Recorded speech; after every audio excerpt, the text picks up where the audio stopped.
So here we are, Minister for Tourism, Culture, Youth Advancement and Sports, Roja Selvamani garu, Firebrand. ఆకలితో వేటాడే పులిని చూసుంటారు, ఆవేశంతో వేటాడే పులిని చూసుంటారు, ఆధిపత్యం కోసం వేటాడే పులిని చూసుంటారు, కానీ ఆశయం కోసం పోరాడే పులిని చూసారా? చూస్తారా? ఇప్పటికీ యూత్ గానే ఫీల్ అవుతున్నా. నేను ఎప్పుడు కూడా నాకు ఇంత వయసు అయిందని నేను ఎప్పుడు అనుకోలేదు. ఎవరు అనుకోవట్లేదు. ఇప్పుడే లంబసింగిలో హిల్ వ్యూ రిసార్ట్స్ కూడా మా టూరిజం ఓపెన్ చేయడం జరిగింది. డాన్స్ చేశారు.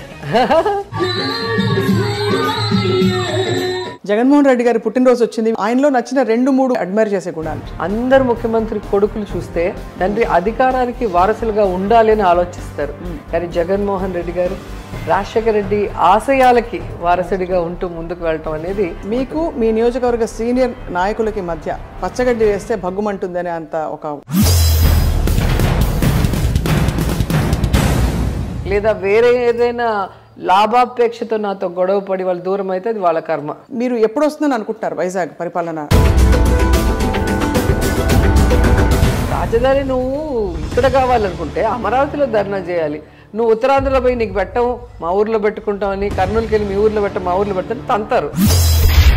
అక్కడ పవన్ కళ్యాణ్ గారేమో ఒక యుద్ధ బండి కార్ వారాహి అర్థం కాదు చాలా మందికి.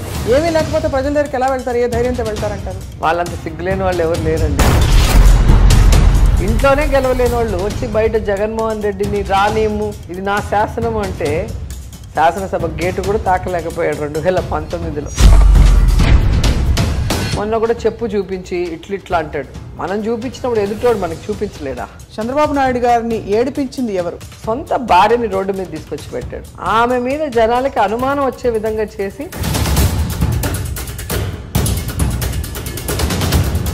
అది ఎవరైనా నమ్ముతారా? అక్కడ జరిగినప్పుడు ఏం చేస్తున్నావు అని అడుగుతారు. రోజా గారు సూటిగా మిమ్మల్ని నానా మాట్లాడినప్పుడు మిమ్మల్ని ఐరన్ లెగ్ అన్నారు. మీరు చెప్పండి, ఎవరు ఐరన్ లెగ్ ప్రస్తుతం పాలిటిక్స్? నన్ను పాలిటిక్స్లో తీసుకొచ్చిన శివప్రసాద్ గారు. మరి నేను ఎలా ఐరన్ లెగ్ అవుతాను? మొన్న ఇటీవల మీరు ఏదో నామకరణం చేసినట్టున్నారు లోకేష్ గారికి. పిల్ల పిత్రేగా. పిల్ల పిత్రేగా అంటే ఏంటి? అంటే మా ఊరు సైడు అలా నా కొడక అంటారు మా సైడ్. మిమ్మల్ని పిలవలేదు అన్స్టాపబుల్కి? ఇంకా నరేంద్ర మోదీ గారు, మోడీజీ 1 సెల్ఫీ ప్లీజ్ అన్న అనగానే ఓకే అన్నారు. ఇలా తిరిగాను. జగన్ సార్ ఇలాగే చూస్తున్నాను నన్ను, రండి సార్ అని చెప్పి సార్ పిలిచి వాళ్ళిద్దరిని కలిపి ఒకే ఫ్రేమ్లో తీసుకున్నా. చంద్రబాబు గారు మంచి చీటర్. సో ఇప్పుడు నెక్స్ట్ హ్యాట్రిక్ అంటారు అయితే? తగ్గేదేలే.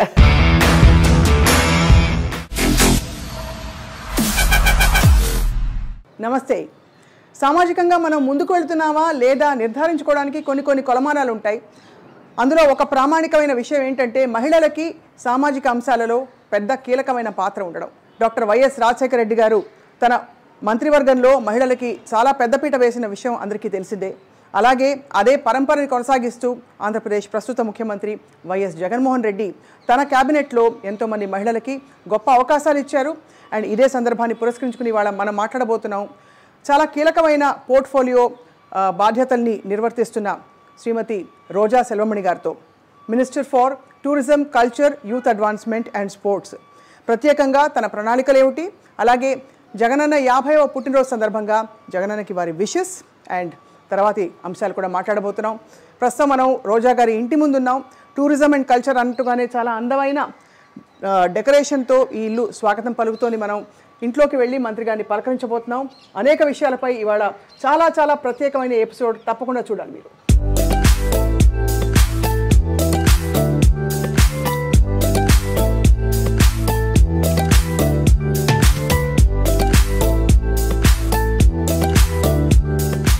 So here we are, Minister for Tourism, Culture, Youth Advancement and Sports, Roja Selvamani garu, Firebrand.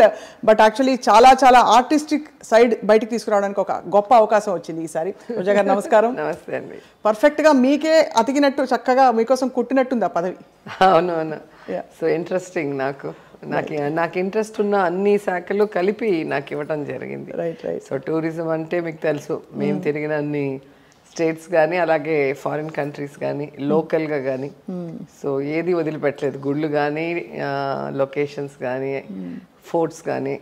అలాగే స్పోర్ట్స్ అంటే నాకు చాలా ఇష్టం, వచ్చినా రాకపోయినా ఆడేస్తూ ఉంటాను. ఇంకా కల్చర్ అంటే చాలా ఇష్టం, తెలుగు అమ్మాయిని కాబట్టి భక్తి కానీ అలాగే మన సంగీతం కానీ మన క్లాసికల్ డాన్సెస్ కానీ ఫోక్ డాన్సెస్ చాలా ఇష్టం. ఇక యూత్ అంటే ఇప్పటికీ యూత్గానే ఫీల్ అవుతున్నాను. నేను ఎప్పుడు కూడా నాకు ఇంత వయసు అయిందని నేను ఎప్పుడు అనుకోలేదు, ఎవరు అనుకోవట్లేదు. సో ఫుల్ హ్యాపీగా ఎంజాయ్ చేస్తూ నా శాఖని దానికి ఒక ఏమంటారు నమ్మి నాకు ఇచ్చినందుకు ఆ నమ్మకాన్ని నిలబెట్టుకునే విధంగా నేను మినిస్టర్ అయిన రోజు నుంచి నా అన్ని డిపార్ట్మెంట్ని యాక్టివేట్ చేసేసాను. చాలా మీరు అన్ని చిన్న చిన్నగా మొదలుపెట్టి ఆ టూరిజంని బాగా డెవలప్ చేయడానికి అన్ని సాయశక్తులా కృషి చేస్తారని చెప్పారు అందరూ. తప్పకుండా చేస్తానండి. అండ్ ఇప్పుడే లంబసింగిలో హిల్ వ్యూ రిసార్ట్స్ కూడా మా టూరిజం ఓపెన్ చేయటం జరిగింది. డాన్స్ చేశారు అక్కడ దింసా డాన్స్ అందరం కూడా విమెన్ పవర్ అంతా ఉండింది అక్కడ. ఎమ్మెల్యే, ఎంపీ, జడ్పీ చైర్పర్సన్ అందరూ, ఎంపీపీ నుంచి అందరూ లేడీసే. సో అందరం కలిసి అక్కడ ఉన్న లోకల్ కళాకారులతో డాన్స్ వేసాం. అండ్ అసలు ఎంత ప్రశాంతంగా ఉంది అంటే మనం ఈ కాంక్రీట్ జంగిల్లో అసలు పొల్యూషన్లో పరుగులు తీస్తున్నాం. అలా అప్పుడప్పుడు ఒక బ్రేక్ తీసుకొని వెళ్తే ఆ ప్రకృతి అందాలు చూసుకుంటూ స్వచ్ఛమైన గాలిని పీలుస్తూ మళ్ళీ మనము హెల్తీగా రెట్టించిన ఉత్సాహంతో వర్క్ చేయొచ్చు. సో అలాంటి ప్రాంతాలన్నీ కూడా డెవలప్ చేస్తున్నాం. ఇప్పుడైతే మరి ఎన్ని గంటలు పనిచేస్తారు రోజా గారు మినిస్టర్ అయ్యాక? చాలా అక్కడ కాన్స్టిట్యున్సీ, ఇక్కడ అంటే ఓవరాల్ స్టేట్ అంతా చూసుకోవాలి.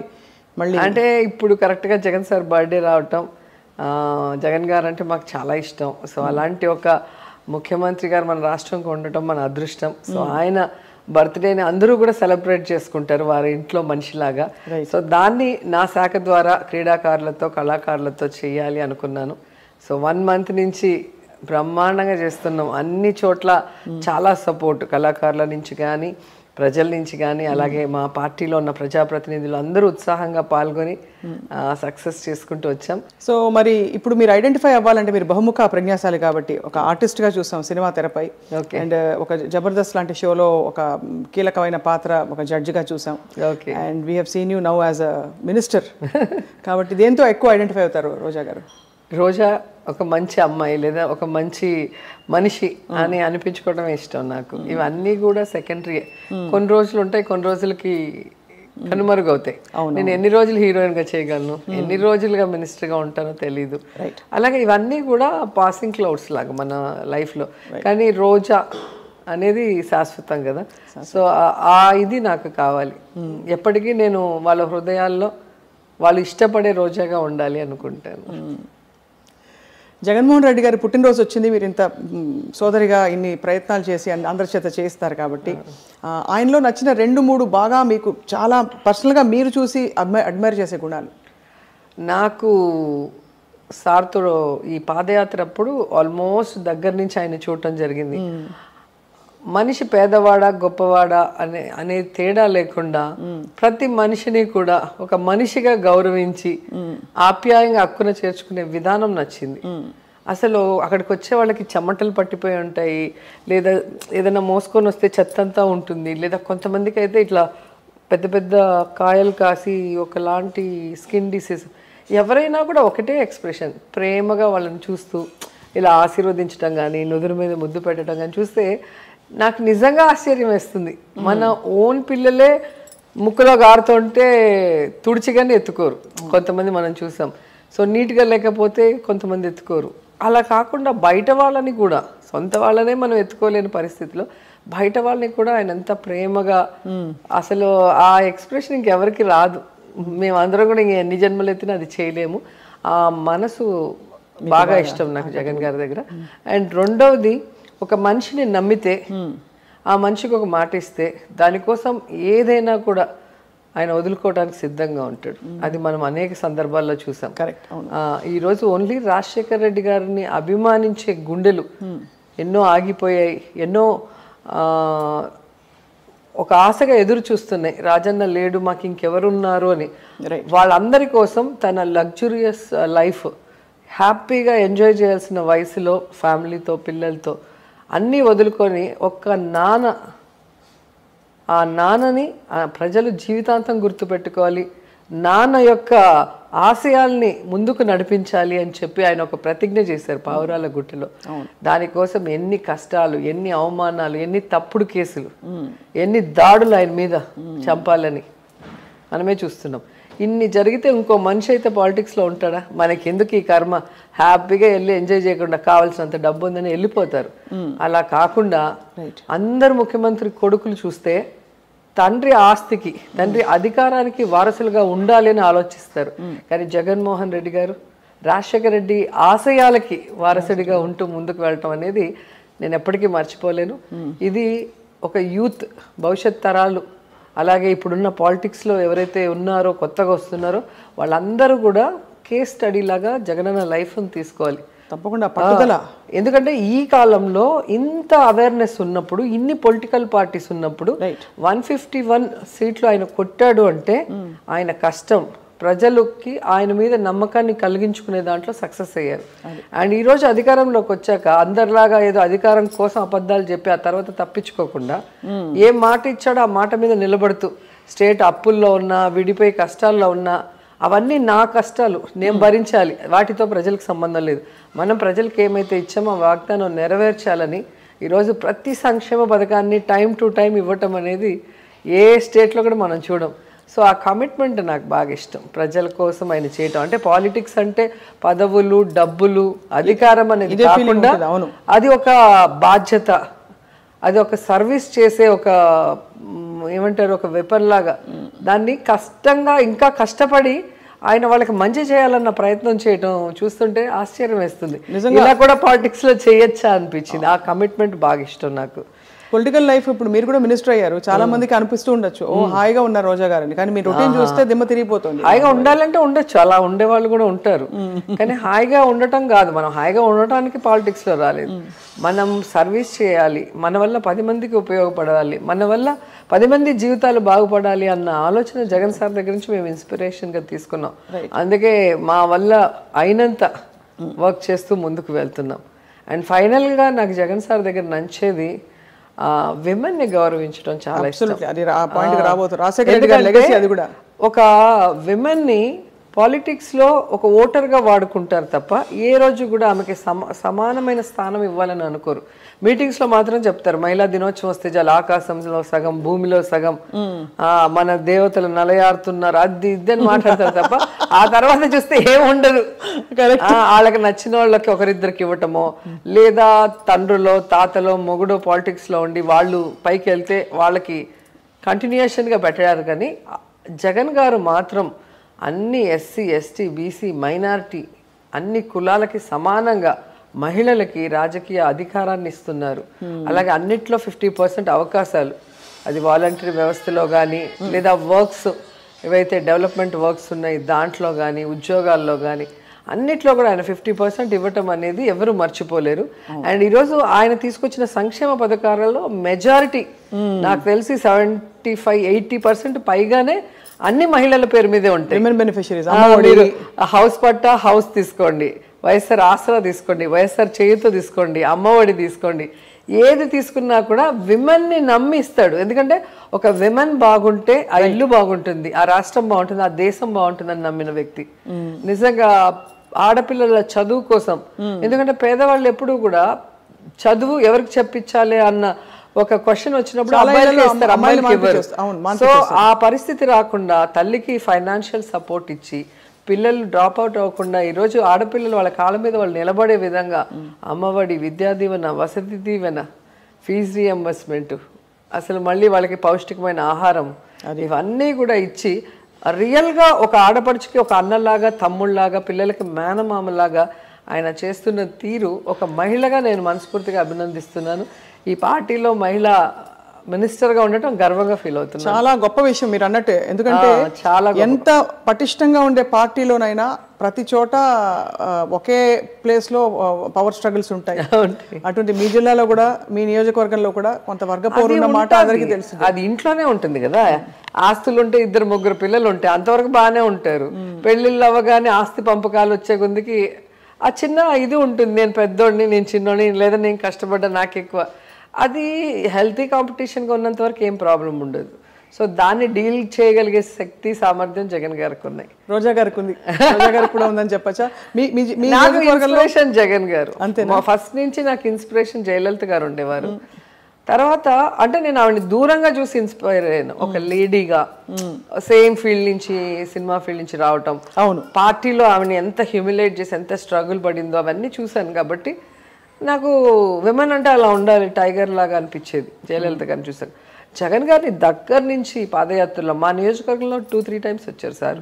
సో ఆయనతో నడిచేటప్పుడు ప్రతి క్షణం కూడా అంటే కొంతమంది ఫొటోస్కి యాక్ట్ చేస్తారు, చంద్రబాబు నాయుడు గారు లాంటి వాళ్ళు, లేకపోతే టచ్ కూడా చేయలేరు. కేక్ పెడతా ఉంటే ఇట్లా అంటారు, చూసి మీరు కరెక్ట్గా గమనిస్తే తెలుస్తుంది.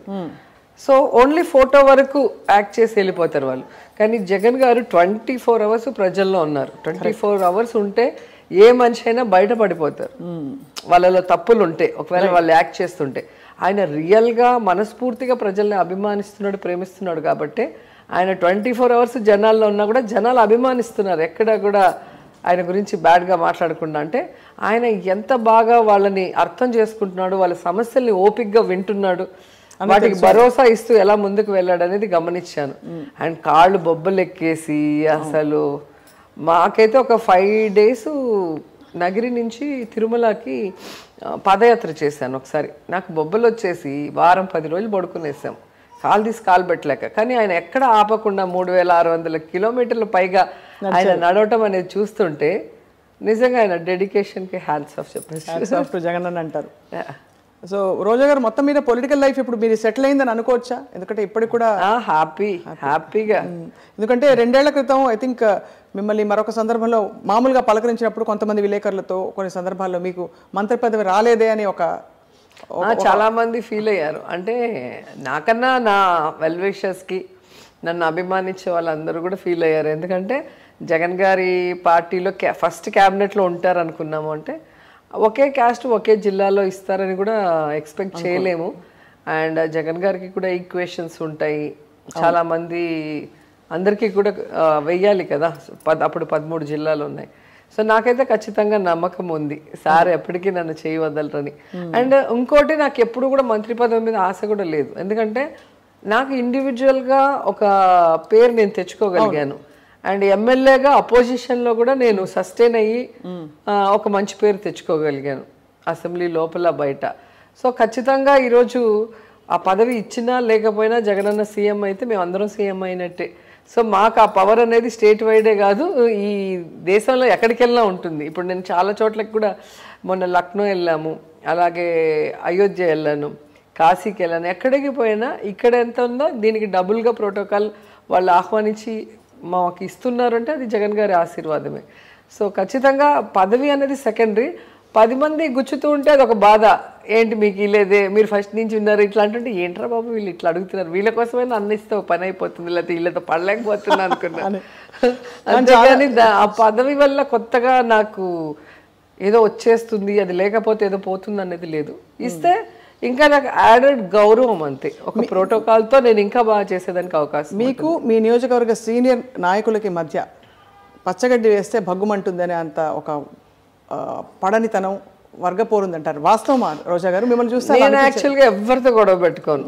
నా వరకు నేను గొడవ పెట్టుకోవడం నాకు అసలు ఇష్టం ఉండదు, అది టైం వేస్ట్గా అనుకుంటాను. నేను నా వల్ల అయిన సహాయం చేస్తాను. ఎవరికైనా నేను నచ్చనంటే వాళ్ళ నుంచి దూరంగా ఉంటాను. వాళ్ళకి నచ్చినప్పుడు వాళ్ళని ఎందుకు ఇరిటేట్ చేయటం, మన పని ఏదో మనం చేసుకుందాం సైడ్కి వెళ్తాం. సో కాన్స్టిట్యున్సీలో అది ఎందుకు వచ్చిందో నాకు ఇప్పటికీ అర్థం కాదు అసలు. అలా ఎవరన్నా ఫీల్ మిమ్మల్ని కొంచెం కొంతమంది పైకి రానికుండా సైడ్ చేశారని అది కూడా అంటారు మీ అభిమానులు కావచ్చు. నేను ఇప్పుడు ఓడిపోయినప్పుడే ఇవన్నీ కూడా ఆలోచించను. అలాంటి 2 సార్లు గెలిచినప్పుడు ఇలాంటివన్నీ కూడా మనం అని ఒకవేళ వాళ్ళు చేశారో లేదో తెలియదు, వాళ్ళని హర్ట్ చేయటం ఎందుకులే అని మీరు ఎప్పుడు అనుకోలేదు, నేను ఎప్పుడు డిస్కస్ కూడా చేయను. అండ్ నేను నాకు తెలిసి నా మనస్సాక్షికి నేను భయపడతాను, భగవంతుడికి భయపడతాను. సో నేను చేసే పనిలో నాకు ఎవరు సహాయం చేస్తారో వాళ్ళందరికీ కూడా నేను ఖచ్చితంగా నష్టం చేసే పని అయితే చేయను, సహాయం చేస్తాను. రైట్. అలాగే నాకు తెలియని వాళ్ళు నా వరకు నమ్మి ఎవరైనా నా ఇంటికో లేదా నా వాట్సాప్ తలుపులో తడితే నేను చేయగలిగింది, ప్రభుత్వం తరఫున చేయగలిగింది అన్నీ చేస్తూనే ఉన్నాను. రైట్. దీనికి మించి ఎవరైనా చెప్పుడు మాటలు విని లేదా వేరే ఏదైనా లాభాపేక్షతో నాతో గొడవ పడి వాళ్ళు దూరం అయితే అది వాళ్ళ కర్మ, నా తప్పైతే ఉండదు. నేనైతే ఎవరికి తెలిసి గొడవ పెట్టుకొని ఎవరికి తెలిసి మోసం చేయను. అది ఎక్కడైనా నేను డిస్కస్ అంతే. ఎందుకంటే నా లైఫ్ లో నేను సాయంత్రం ఇంటికి వెళ్ళి అలా పడుకుంటే ప్రశాంతంగా నిద్రపోవాలి, నాకు ఈ టెన్షన్స్ ఉండకూడదు. అండ్ నేను గట్టిగా నమ్మేది ఏంటంటే కర్మ సిద్ధాంతం. మనం ఎవరికి ఏం చేస్తామో అది తిరిగి మనకి మన పిల్లలకి వస్తుంది. సో నా వల్ల నా పిల్లలు ఇబ్బంది పడటం నాకు ఇష్టం ఉండదు. సో నా వల్ల నా పిల్లలకి ఆశీర్వాదాలు రావాలి లేదా వాళ్ళ లైఫ్ హ్యాపీగా ఉండాలి, కానీ ఎవరో ఖర్చు వాళ్ళకి రావటం నాకు నచ్చదు. చాలా క్లారిటీతో ఉన్నారు రోజా గారు. చాలా మీరు బలంగా చెప్పారు, వైజాగే మనకి పరిపాలనా రాజధాని అవుతుంది, ఎవరు ఎన్ని చేస్తారు అంటే ప్రభుత్వం చెప్తూనే ఉంది, పార్టీ నాయకులు కీలక నాయకులు చెప్తూనే ఉన్నారు. మీరు ఎప్పుడు వస్తుందని అనుకుంటున్నారు వైజాగ్ పరిపాలన?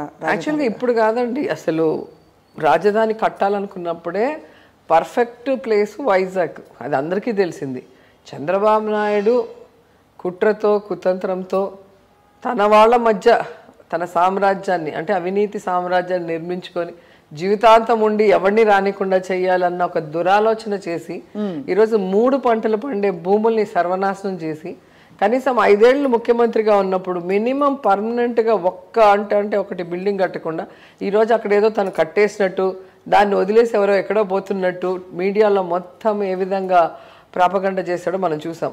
కొంత ప్రజలు నమ్మినారు, ఆ తర్వాత వాళ్ళకే అర్థమైంది ఇదంతా కూడా గ్రాఫిక్స్ తప్ప అక్కడ ఏమీ లేదని. ఎవరు వెళ్ళినా అక్కడ కనిపిస్తుంది ఎనుములు ఆవులు గడ్డిలు వేసుకుంటూ అసలు మొత్తము గుంతలు తవ్వేసి ఎక్కడో మధ్యలో ఒక టెంపరీ అసెంబ్లీ, అక్కడెక్కడో సెక్రటరియట్లో ఒక 4 బిల్డింగ్లు తప్ప అక్కడ ఏమీ లేదు. దాన్ని ఏదో పెద్ద మహానగరం కట్టేసి వదిలేసిపోయినట్టు చేస్తున్నాడు. నిజంగా అతనికి ఈ ప్రాంతం పట్ల గౌరవం ఉంటే విజయవాడ గుంటూరు మధ్యలో ఎంత ప్లేస్ ఉంది, మన నాగార్జున యూనివర్సిటీ దగ్గర అంతా కూడా ప్రభుత్వ స్థలమే ఉంది. మంచిగా అక్కడ అసెంబ్లీనో ఇటు పెట్టుంటే ఈ 2 సిటీలు కలిసి అంటే విజయవాడ గుంటూరు కలిసి అసలు హైదరాబాద్ కన్నా బ్రహ్మాండంగా మనం డెవలప్ చేసుకునే అవకాశం ఉంటుంది. కేవలం రియల్ ఎస్టేట్ వ్యాపారం చేసుకోవాలని ఎక్కడో ఉడతలు పట్టే చోట పోయి రైతుల పొట్టగొట్టి వాళ్ళ నోట్లో మట్టి కొట్టి ఆ భూములన్నీ దోచుకొని తన బినామీలకి ఇచ్చేసి వాళ్ళు కోటీశ్వరులు అవ్వాలన్న ఆలోచన తప్ప వాళ్ళకు ఒక మంచి రాజధాని కట్టాలన్న ఆలోచన లేదు. రాజధాని అంటే పేదోడు ఉండాలి, మధ్యతరగతోడు ఉండాలి, డబ్బు ఉండేవాడు ఉండాలి. అసలు ఎస్సీ ఎస్టీలకి ఇళ్ల స్థలం ఇస్తా అంటే ఇక్కడ ఈటర్కి వీల్లేదు అంటాడు. ఇంకా ఎస్సీ ఎస్టీలు బీసీలు లేని రాజధాని ఏం రాజధాని నాకు అర్థం కావట్లేదు. కానీ మీరు చెప్పిన అంటే మీ ప్రభుత్వం చెప్తూ వచ్చింది మొదటి నుంచి కూడా ఇంటే ఈ భూమికి సంబంధించిన జరిగిన వ్యాపారాలు ఇవన్నీ కూడా వాటికి సంబంధించి ఏమన్నా మీరు నిరూపించగలిగారా? అసెంబ్లీలో నిరూపించారు కదా. అసెంబ్లీలో బొగ్గన గారు క్లియర్గా ఎవరెవరి పేరు మీద ఎన్ని ఎకరాలు ఉంది, ఏ డేట్లో కొన్నారు, ఎందుకు కొన్నారు. ఎక్కడో అడవిలో ఉడతలు పట్టే చోట అక్కడ పోయి కొనాల్సిన అవసరం వీళ్ళకి ఏముంది? వీళ్ళేమి ఈ ప్రాంతం వాళ్ళు కాదు, కొనినోళ్ళు కూడా ఎక్కడెక్కడ వాళ్ళు అంతా కొన్నారు అంటే అర్థం అది మ్యాచ్ ఫిక్సింగ్ చేసుకొని పలానా చోట ఇది వస్తుంది పలానా దాని బయట ఒక రౌండ్ తీసుకొని ఇదంతా మనం కొనేస్తే రేపు మనం కోటీశ్వరులు అయిపోవచ్చు, ఇంకా ఎవరిని ఈ చుట్టుపక్కల ఏ పార్టీని మనం బతకనీయకుండా చేద్దాం అనుకున్నారు. మనం ఒకటి తలిస్తే దైవం ఒకటి తలుస్తుందని పెద్దలు అంటారు చూసారా, అదే జరిగింది. సో ఈరోజు అక్కడ కన్నా రాజధానికి కావాల్సిన అన్ని ఫెసిలిటీస్ వైజాగ్లో ఉన్నాయి కాబట్టి అక్కడ పెట్టాలి పరిపాలన రాజధాని. ఇక్కడ ఎలాగూ శాసన రాజధాని ఉంది, దాన్ని కంటిన్యూ చేసేద్దాం. అలాగే కర్నూలుకి రాజధాని ఇవ్వాల్సిన పరిస్థితులు గతంలో ఉన్న అక్కడ మిస్ అయింది కాబట్టి ఆ ప్రాంత వాళ్ళకి కూడా మనోభావాలకి గౌరవించి న్యాయ రాజధాని పెట్టాలని జగన్మోహన్ రెడ్డి గారు నిర్ణయించడం జరిగింది. దానికి ఆ మూల ఉంది ఈ మూల ఉంది అంటారు. ఇప్పుడు కర్ణాటకలో బెంగళూరు ఎక్కడుందండి, తమిళనాడులో చెన్నై ఎక్కడున్నదండి, సో హైదరాబాద్ ఎక్కడుంది, తెలంగాణలో ఎక్కడ ఉంది అనేది కాదు, ఫెసిలిటీస్ ఉన్నాయా లేదా, ఒక రాజధానికి ఉండాల్సిన అన్ని సదుపాయాలు ఉన్నాయా లేదా అనేది చూడాలి. సో అవి ఖచ్చితంగా వైజాగ్ ఉంది. వీళ్ళేదో సూర్యుడిని అరచేత్తో ఆపినట్టు కోర్టులో కేసులు వేసి ఏదో చేయాలనుకుంటారు, కానీ జడ్జిలు కూడా పరిశీలించిన తర్వాత ఒక్కొక్కటి వాళ్ళకి నిజాలు తెలిసి అనేక విషయాల్లో మనకి పాజిటివ్ గానే వచ్చింది. హౌసింగ్ విషయంలో మీరు చూసారు ఏ విధంగా కోర్టు చూసి తెలుసుకొని వీళ్ళు చేసేదంతా కూడా తప్పుడు ప్రచారం అని వాళ్ళకే బుద్ధి చెప్పి మళ్ళీ హౌసింగ్ కన్స్ట్రక్షన్కి పర్మిషన్ ఇచ్చారు. అలాగే రాజధాని రైతులు అని చెప్పి రాజధాని నువ్వు ఇక్కడ కావాలనుకుంటే అమరావతిలో ధర్నా చేయాలి, నువ్వు ఉత్తరాంధ్రలో పోయి నీకు పెట్టము మా ఊర్లో పెట్టుకుంటామని, కర్నూలుకి వెళ్ళి మీ ఊర్లో పెట్టం మా ఊర్లో పెడతాను తంతారు, పళ్ళు రాళ్ళు కూడా చేతిలో పెడతారు. అంటే రెచ్చగొట్టడానికి గొడవలు పెట్టడానికి బయలుదేరారు వీళ్ళు.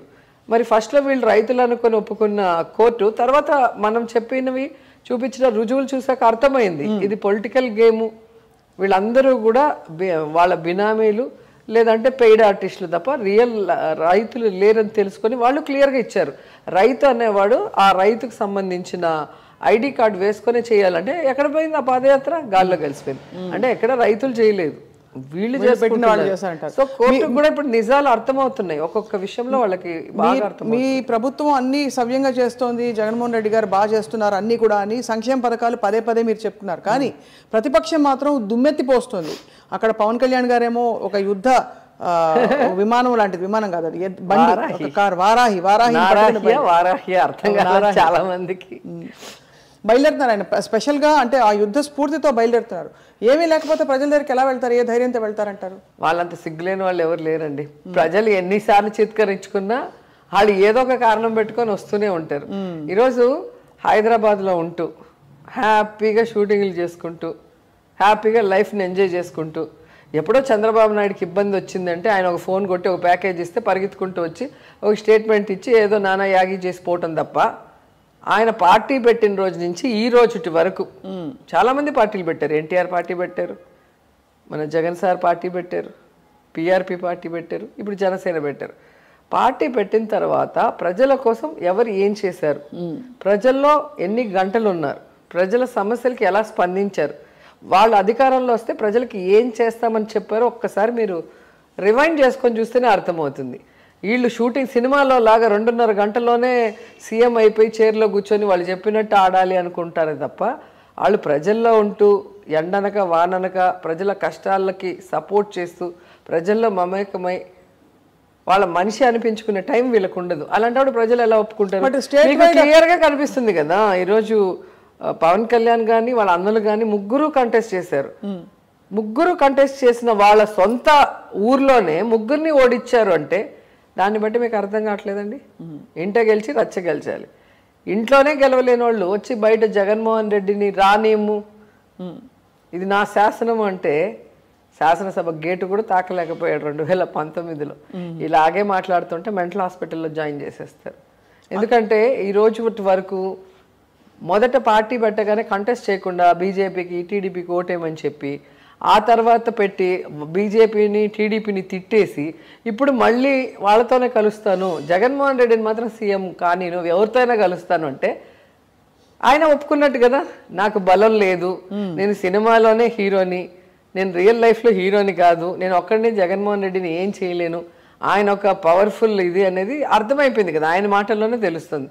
జగన్మోహన్ రెడ్డి గారు మొదటి నుంచి ఇప్పటి వరకు కూడా నా జెండా నా అజెండాతో నేను సింగిల్గా పోటీ వెళ్తాను, ఎవరితో కలిసి నేను వెళ్ళను, అధికారం వచ్చిన తర్వాత కేంద్రంలో ఎవరు నా రాష్ట్రానికి బాగా చేస్తే వాళ్ళకి నా సపోర్ట్ బయట నుంచి ఉంటుందని క్లియర్గా చెప్పారు.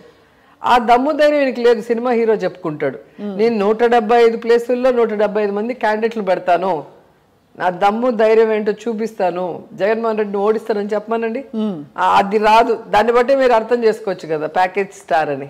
పదే పదే పవన్ కళ్యాణ్ గారి వ్యక్తిగత జీవితంపై బురద జల్లుతూ మీ పార్టీ నాయకులు కొంతమంది లేదు క్యాడర్ కొంతమంది చాలా పరుషంగా మాట్లాడతారు తప్ప వ్యక్తిగత విషయాలు ఎందుకు లాగాలని కొంతమంది ప్రశ్నిస్తారు. ఎవ్వరు మాట్లాడరండి, ఎవ్వరు మాట్లాడరు. మీరు ఒక్కసారి ఇంటర్వ్యూలు చూసుకుంటే ఎవరు గొడవలకి గెలుక్కున్నారో మీకే అర్థమవుతుంది. అసలు ఆయన ఎంతమందిని చేసుకుంటే ఎవరికి కావాలండి, ఎంతమందికి డైవర్స్ ఇస్తే ఎవరికి కావాలి? దానివల్ల మాకు లాభము లేదు నష్టం లేదు, మేము మాట్లాడాల్సిన అవసరం కూడా లేదు. నేనే చెప్తాను అసలు పొలిటికల్గా ఫైట్ చేయండి, ఎందుకు పర్సనల్ లైఫ్ గురించి ఇంట్లో వాళ్ళ గురించి అని నేనే అనేక సందర్భాల్లో తిట్టాను. అండ్ ఒకానొక సందర్భంలో పవన్ కళ్యాణ్ మదర్ని ఎవరు అంటే కూడా నేను సపోర్ట్ చేశాను.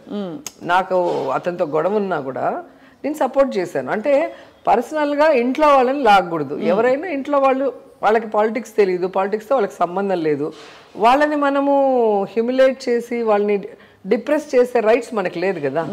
అది నేను ఎప్పుడు కూడా అందరికీ చెప్తాను.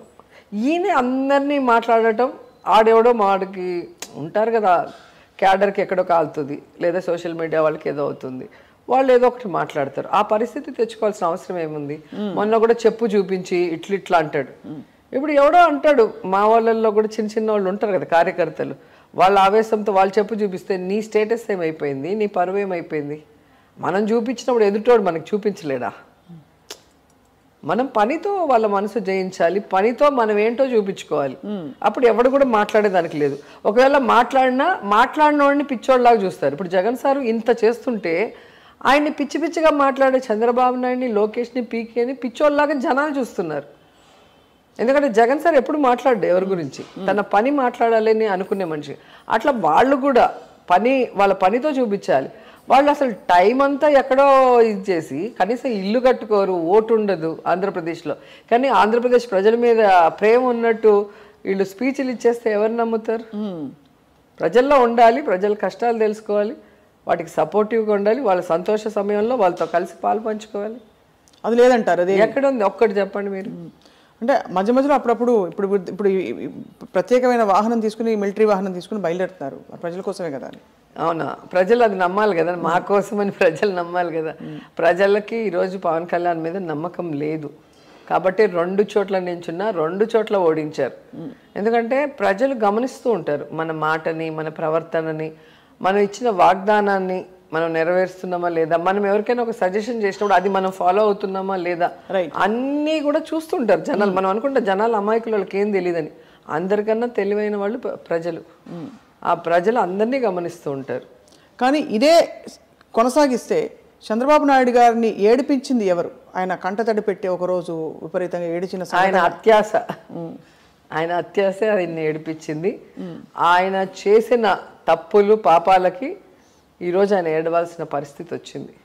ఎందుకంటే ఇదే అసెంబ్లీలో అత్యధికమైన ఎమ్మెల్యేలతో తిరుగులేని ముఖ్యమంత్రిగా ఎన్టీఆర్ గారు అడుగుపెట్టినప్పుడు కుట్ర కుతంత్రంతో ఆయన మీద చెప్పులేయించి ఆయన ఎమ్మెల్యేలను తన వైపుకు తిప్పుకొని ఆయనకి మైక్ ఇవ్వనీయకుండా అప్పుడు స్పీకర్గా ఉన్న యనమల రామకృష్ణుడితో నీతిమాలిన రాజకీయం చేసి ఆయన్ని వెన్నుపోటు పొడిచి ఆయన చావుకు కారణమయ్యాడు. అవన్నిటికీ ఈరోజు ఆయన ఆన్సర్ చెప్పాల్సిందే. ఎందుకంటే నెక్స్ట్ జన్మ లేదు, ఇప్పుడు అంతా కూడా ఈ జన్మలోనే లెక్క సెటిల్ అయిపోతుంది. ఎవరిని చూసినా మీకు కళ్ళ ముందే కనిపిస్తుంటుంది. అలాగే తన పదవి కోసం, తన అత్యాశ కోసం ఆయన సొంత భార్యని రోడ్డు మీద తీసుకొచ్చి పెట్టాడు. ఎవ్వరు ఒక మాట అనకుండా, ఎవరో ఏదో అనేశారు నా భార్యని అని చెప్పి ప్రజల్లో లేని ఒక డిస్కషన్ని తీసుకొచ్చి ఆమె మీద జనాలకి అనుమానం వచ్చే విధంగా చేసి ఏడ్చి సింపతి తెచ్చుకోవాలన్న ప్రయత్నం చేశాడు. కానీ అక్కడ కూడా ఫెయిల్యూర్ అయిపోయాడు. ఎందుకంటే క్లియర్గా ఎక్కడైనా కూడా మన వాళ్ళు మాట్లాడుంటే రికార్డు ఇమీడియట్గా చూపించండి, సారు డెసిషన్ తీసుకుంటారు. సార్ డెసిషన్స్ ఎలా ఉంటాయి మీకు తెలుసు కదా, జగన్ గారి డెసిషన్. కానీ అక్కడ కూర్చొని గంట తర్వాత రూమ్కి వెళ్ళి ఆ తర్వాత వాళ్ళ మనుషులు ఉంటారు కదా పచ్చ ఛానళ్ళు, వాళ్ళు ఇచ్చిన మొత్తం స్క్రిప్ట్ తీసుకొని మళ్ళీ పార్టీ ఆఫీస్కి వెళ్ళి అక్కడ ప్రెస్ మీట్ పెట్టి అప్పుడు ఏడిస్తే ఎవరు నమ్ముతారు? ఇప్పుడు మీరు నన్ను ఏదైనా తిడితే నేను రియాక్ట్ అయితే అవును అది జరిగినట్టు లెక్క. ఇప్పుడు మన ఇద్దరం ఇక్కడ మాట్లాడేసుకొని సరదాగా నేను వెళ్ళి ఒక 2 గంటల తర్వాత నన్ను అక్కడ ఇంటర్వ్యూ దగ్గర స్వప్న ఇలా అనింది అని చెప్పి ఏడిస్తే అది ఎవరైనా నమ్ముతారా? అక్కడ జరిగినప్పుడు ఏం చేస్తున్నావు అని అడుగుతారు. అక్కడికక్కడే అంటారు మామూలుగా, అడగాలి. అవును, అలా లేదు అంటేనే అది ప్రీ ప్లాన్డ్ గా ఒక సింపతి కోసం చేసిన ఇది. మొన్న కూడా ఎక్కడో మీటింగ్ పోతే నా మీద రాళ్ళు వేశారు అని చెప్పి సింపతి కోసం డ్రామా ఆడారు. మీ మీటింగ్లో మీ కార్యకర్తల మధ్య ఒకడు వచ్చి ఒక రాయి వేయాలంటే ఇట్లా వేయలేడుగా, చెయ్యి పైకెత్తే వేయాలి కదా. ఆయన వ్యాన్ మీద ఉన్నప్పుడు ఆడు చెయ్యి పైకెత్తే వేసేటప్పుడు చుట్టూ ఉండే వాళ్ళని గాడిదలు కాస్తుంటారా పార్టీ కార్యకర్తలు? కొట్టి చంపారా? చంపుతారు లేదా? చెయ్యి ఒకటి పైకెత్తి రాయి వ్యాన్ మీదకి వేసినప్పుడు చుట్టూ కార్యకర్తలు అంతా కూడా ఎట్లుంటారు? ఆ పార్టీ కార్యకర్తలు ఏ పార్టీకైనా కూడా ఒక నాయకుడు వచ్చినప్పుడు అందరూ కూడా ఒక ఫుల్ ఎనర్జీతో ఉంటారు. అప్పుడు ఏదైనా ఒక చిన్నది జరిగినా అందరూ కూడా మాబుగా చేరి కొడతారు. అట్లా జరగలేదు అంటే అవన్నీ కూడా సింపతి కోసం ఆయన ఆడే డ్రామాలని ప్రజలకు అర్థమైపోయింది. సో అలా ప్రతి చోట కూడా ఆయన ఫెయిల్యూర్ అవుతూనే ఉన్నాడు. ఆయన చెప్పే మాటలకి చేసే చేతలకి ఏది కూడా సంబంధం లేకుండా. ఇప్పుడు కర్మ సిద్ధాంతం అన్నారు, మళ్ళీ అసెంబ్లీలోకి అడుగు పెట్టనివ్వలేదు టైంలో, మీకు విపరీతమైన అవమానం జరిగింది. సో ఏమంటారు, కర్మ సిద్ధాంతం? అవును, నేను ఆ రోజు కరెక్ట్గా ఒక 1 అవర్ ముందే ఎయిర్పోర్ట్కి వెళ్ళి అర్జెంట్ పని ఉండి హైదరాబాద్కి వెళ్ళా. నేను ఇట్లా ఫ్లైట్ దిగాను, ఫోన్లు ట్రింగ్ ట్రింగ్ ట్రింగ్ అంటే ఏమంటే మేడం కర్మ సిద్ధాంతం ఫలించింది మేడం, ఏ అసెంబ్లీకి అయితే మిమ్మల్ని రానియకుండా చేశాడో ఆ అసెంబ్లీకి ఆయన ఇంకా రానని చెప్పి ఆయనే వెళ్ళిపోయేలాగా చేశారు కదా మేడం అన్నారు. నాకు అర్థం కాలేదు, నేనేం చేశాను నాకు తెలియదు అంటే లేదు ఇట్లా జరిగిందని. అంటే ఆయనకంతా ఆయనే వెళ్ళిపోయే పరిస్థితి భగవంతుడు క్రియేట్ చేశాడు. సో ఎంతమందిని రానికుండా చేయాలన్న ప్రయత్నం అయింది. ప్రాణాలు నాతో పెట్టుకుంటే ప్రాణాలు లేకుండా పోతాయి అని మాట్లాడిన మాటలు రాజశేఖర రెడ్డి గారు చనిపోయే ముందు మనం అసెంబ్లీలో విన్నాం. ఆ తర్వాత నన్ను ఎలా మాట్లాడారు విన్నాం. జగన్ గారిని అయితే ఇంకా అసలు చెప్పనవసరం లేదులే. అంత బలమైన ఒక నాయకుడిని ఎన్నంటే ఆయన మాట్లాడితే జగన్ గారు కాబట్టి సహించారు. అదే ఇంకో నాయకుడు అయితే వీళ్ళకి తాట తీసేసి ఉంటాడు. జగన్ సార్కి ఏంటంటే మనం వచ్చింది వాళ్ళని విమర్శించడానికో వాళ్ళని పనిష్ చేయడానికో కాదు కదా. మనం వచ్చింది ప్రజల కోసం వచ్చాం. మన టైం వేస్ట్ చేయొద్దండి, మన ఫోకస్ ఇటు పెట్టండి అని చెప్తారు. దానివల్ల మేము కూడా చేతులు కట్టేసుకొని కూర్చోవాల్సి వస్తుంది. లేకపోతే ఏం చేస్తారేంటంటే చేసేది చేస్తాం. వాళ్ళు మాట్లాడితే మేము కూడా మాట్లాడతాం. వాళ్ళు దాడి చేస్తే మన వాళ్ళు దాడి చేస్తారు. ఇప్పుడు మేము అందరినీ కూల్ చేసే పనిలో ఉంటాం కదా. వద్దు వద్దు ఇది మన పార్టీ సిద్ధాంతం కాదు. పైన నాయకుడు ఎలా ఉంటాడో కార్యకర్త అలాగే ఉంటారు. బిహేవియర్ కానీ వాళ్ళ మాట తీరు కానీ వాళ్ళు చేసేది. సో ఆయన ఎలా ఉంటారో అలాగే అందరూ ఉండాలి. సో మరి ఇప్పుడు మీరు ఇంత ధీమాగా ఉన్నారు రోజా గారు, రాబోయే ఎలక్షన్స్లో ఎలా ఉంటాయి పొలిటికల్ ఈక్వేషన్స్ మీ దృష్టిలో? ఈసారి ఖచ్చితంగా ఫస్ట్ ఎలక్షన్ లాస్ట్ ఎలక్షన్ రకరకాల యుద్ధంలాగే ఉంటుందండి. ఎందుకంటే మొత్తం ప్రతిపక్షాలు దొంగలు దోపిడీదారులంతా ఒకటవుతారు జగన్ గారిని కొట్టాలని. కానీ ఎవరెన్ని చేసినా కూడా ప్రజల మనసులో వైఎస్ఆర్ కుటుంబం ఒక గుడి కట్టుకొని అలా కూర్చొని ఉన్నారు. రాజశేఖర రెడ్డి గారు రాజకీయాల్లో ముఖ్యమంత్రి అయిన తర్వాత ఇలా కూడా చెయ్యొచ్చా ప్రజల కోసం అని అనేక చారిత్రాత్మకమైన నిర్ణయాలు తీసుకొని వాళ్ళ జీవితాల్లో వెలుగు నింపారు. సో ఫ్రీ కరెంట్ రైతులకు కానీ, ఫీజు రియంబర్స్మెంట్ పేద విద్యార్థులకు కానీ, పేదవాళ్ళకి ఆరోగ్యం కోసం ఆరోగ్యశ్రీ, ఇలాంటివన్నీ అసలు మైండ్లో కూడా ఎవరికి తట్టవు. అసలు అంత గొప్ప ఆలోచనలతో వాళ్ళు వచ్చారు. ఈరోజు అవన్నీ కూడా మిగతా రాష్ట్రాల వాళ్ళు ఇంప్లిమెంట్ చేస్తున్నారంటేనే వాళ్ళ విజన్ ఏంటో మనం అర్థం చేసుకోవాలి. రాజశేఖర రెడ్డి గారిని మించిపోయారు జగన్ సార్. ఆయన ఇంకా అసలు 32 లక్షలకి పైగా ఇళ్ల పట్టాలు ఇచ్చేసి ప్రతి ఒక్కరికి వాళ్ళ కోరిక సొంత ఇంట్లో ఉండాలన్న కళ వాళ్ళకి, ఆ కళను నెరవేరుస్తున్నారు. అలాగే పిల్లలు అందరూ కూడా చదువుకోవాలి. ఎందుకంటే చదువు ఒక్కటే దొంగలించలేరు. ఆ చదువు ఉంటే వాడి కాళ్ళ మీద నిలబడటమే కాకుండా పూర్తి కుటుంబం ఆర్థికంగా ఎదిగే అవకాశం ఉంటుందని అందరినీ చదివించడానికి అన్ని రకాలుగా ఇంగ్లీష్ మీడియం నుంచి వాళ్ళకి ఇప్పుడు ట్యాబ్లు కూడా ఇస్తున్నారు చూడండి. డిక్షనరీలు మనం ఎప్పుడు డిగ్రీలో కానీ డిక్షనరీ చూడాల. ఇప్పుడు స్కూల్ పిల్లలకే ఒక గౌరవమైన స్కూల్ యూనిఫాము, పేదవాళ్ళు చక్కగా తిని హెల్తీగా ఉంటేనే కదా. లేకపోతే ఎప్పుడు చూసినా మోషన్స్ అనో ఫీవర్ అనో కోల్డ్ అనో స్కూల్ ఎగ్గొడితే వాడికి ఏం మార్కులు వస్తాయి? సో పౌష్టికమైన ఆహారం, జగనన్న గోరుముద్ద, ఒక తల్లి మనసుతో ఆలోచించి ప్రతిదీ కూడా ఆయనే చేయటం అనేది మనం చూస్తున్నాం. సో ఇట్లా చెప్పుకుంటూ పోతే జగన్ గారు తీసుకొచ్చినవి ఈరోజు సచివాలయం అనేది అల్టిమేట్. ఏదైతే గాంధీ గారు కోరుకున్నారో పరిపాలన ప్రజల దగ్గరికి రావాలి, ప్రజల దగ్గరికి వచ్చినప్పుడే వారి సమస్యలు మనకు తెలుస్తాయి, వారికి ఇమీడియట్గా మనం వాళ్ళకి సొల్యూషన్ ఇవ్వచ్చు అన్న ఆలోచన చేశారో దాన్ని ఆచరణలో పెట్టింది ఒక్క జగన్మోహన్ రెడ్డి గారు. ఈరోజు మోడీ గారు దేశమంతా కూడా సచివాలయ వ్యవస్థ తీసుకురావాలి అంటున్నారు అంటే జగన్ గారి విజన్ ఎంత గొప్పదో మనం ఆలోచించాలి.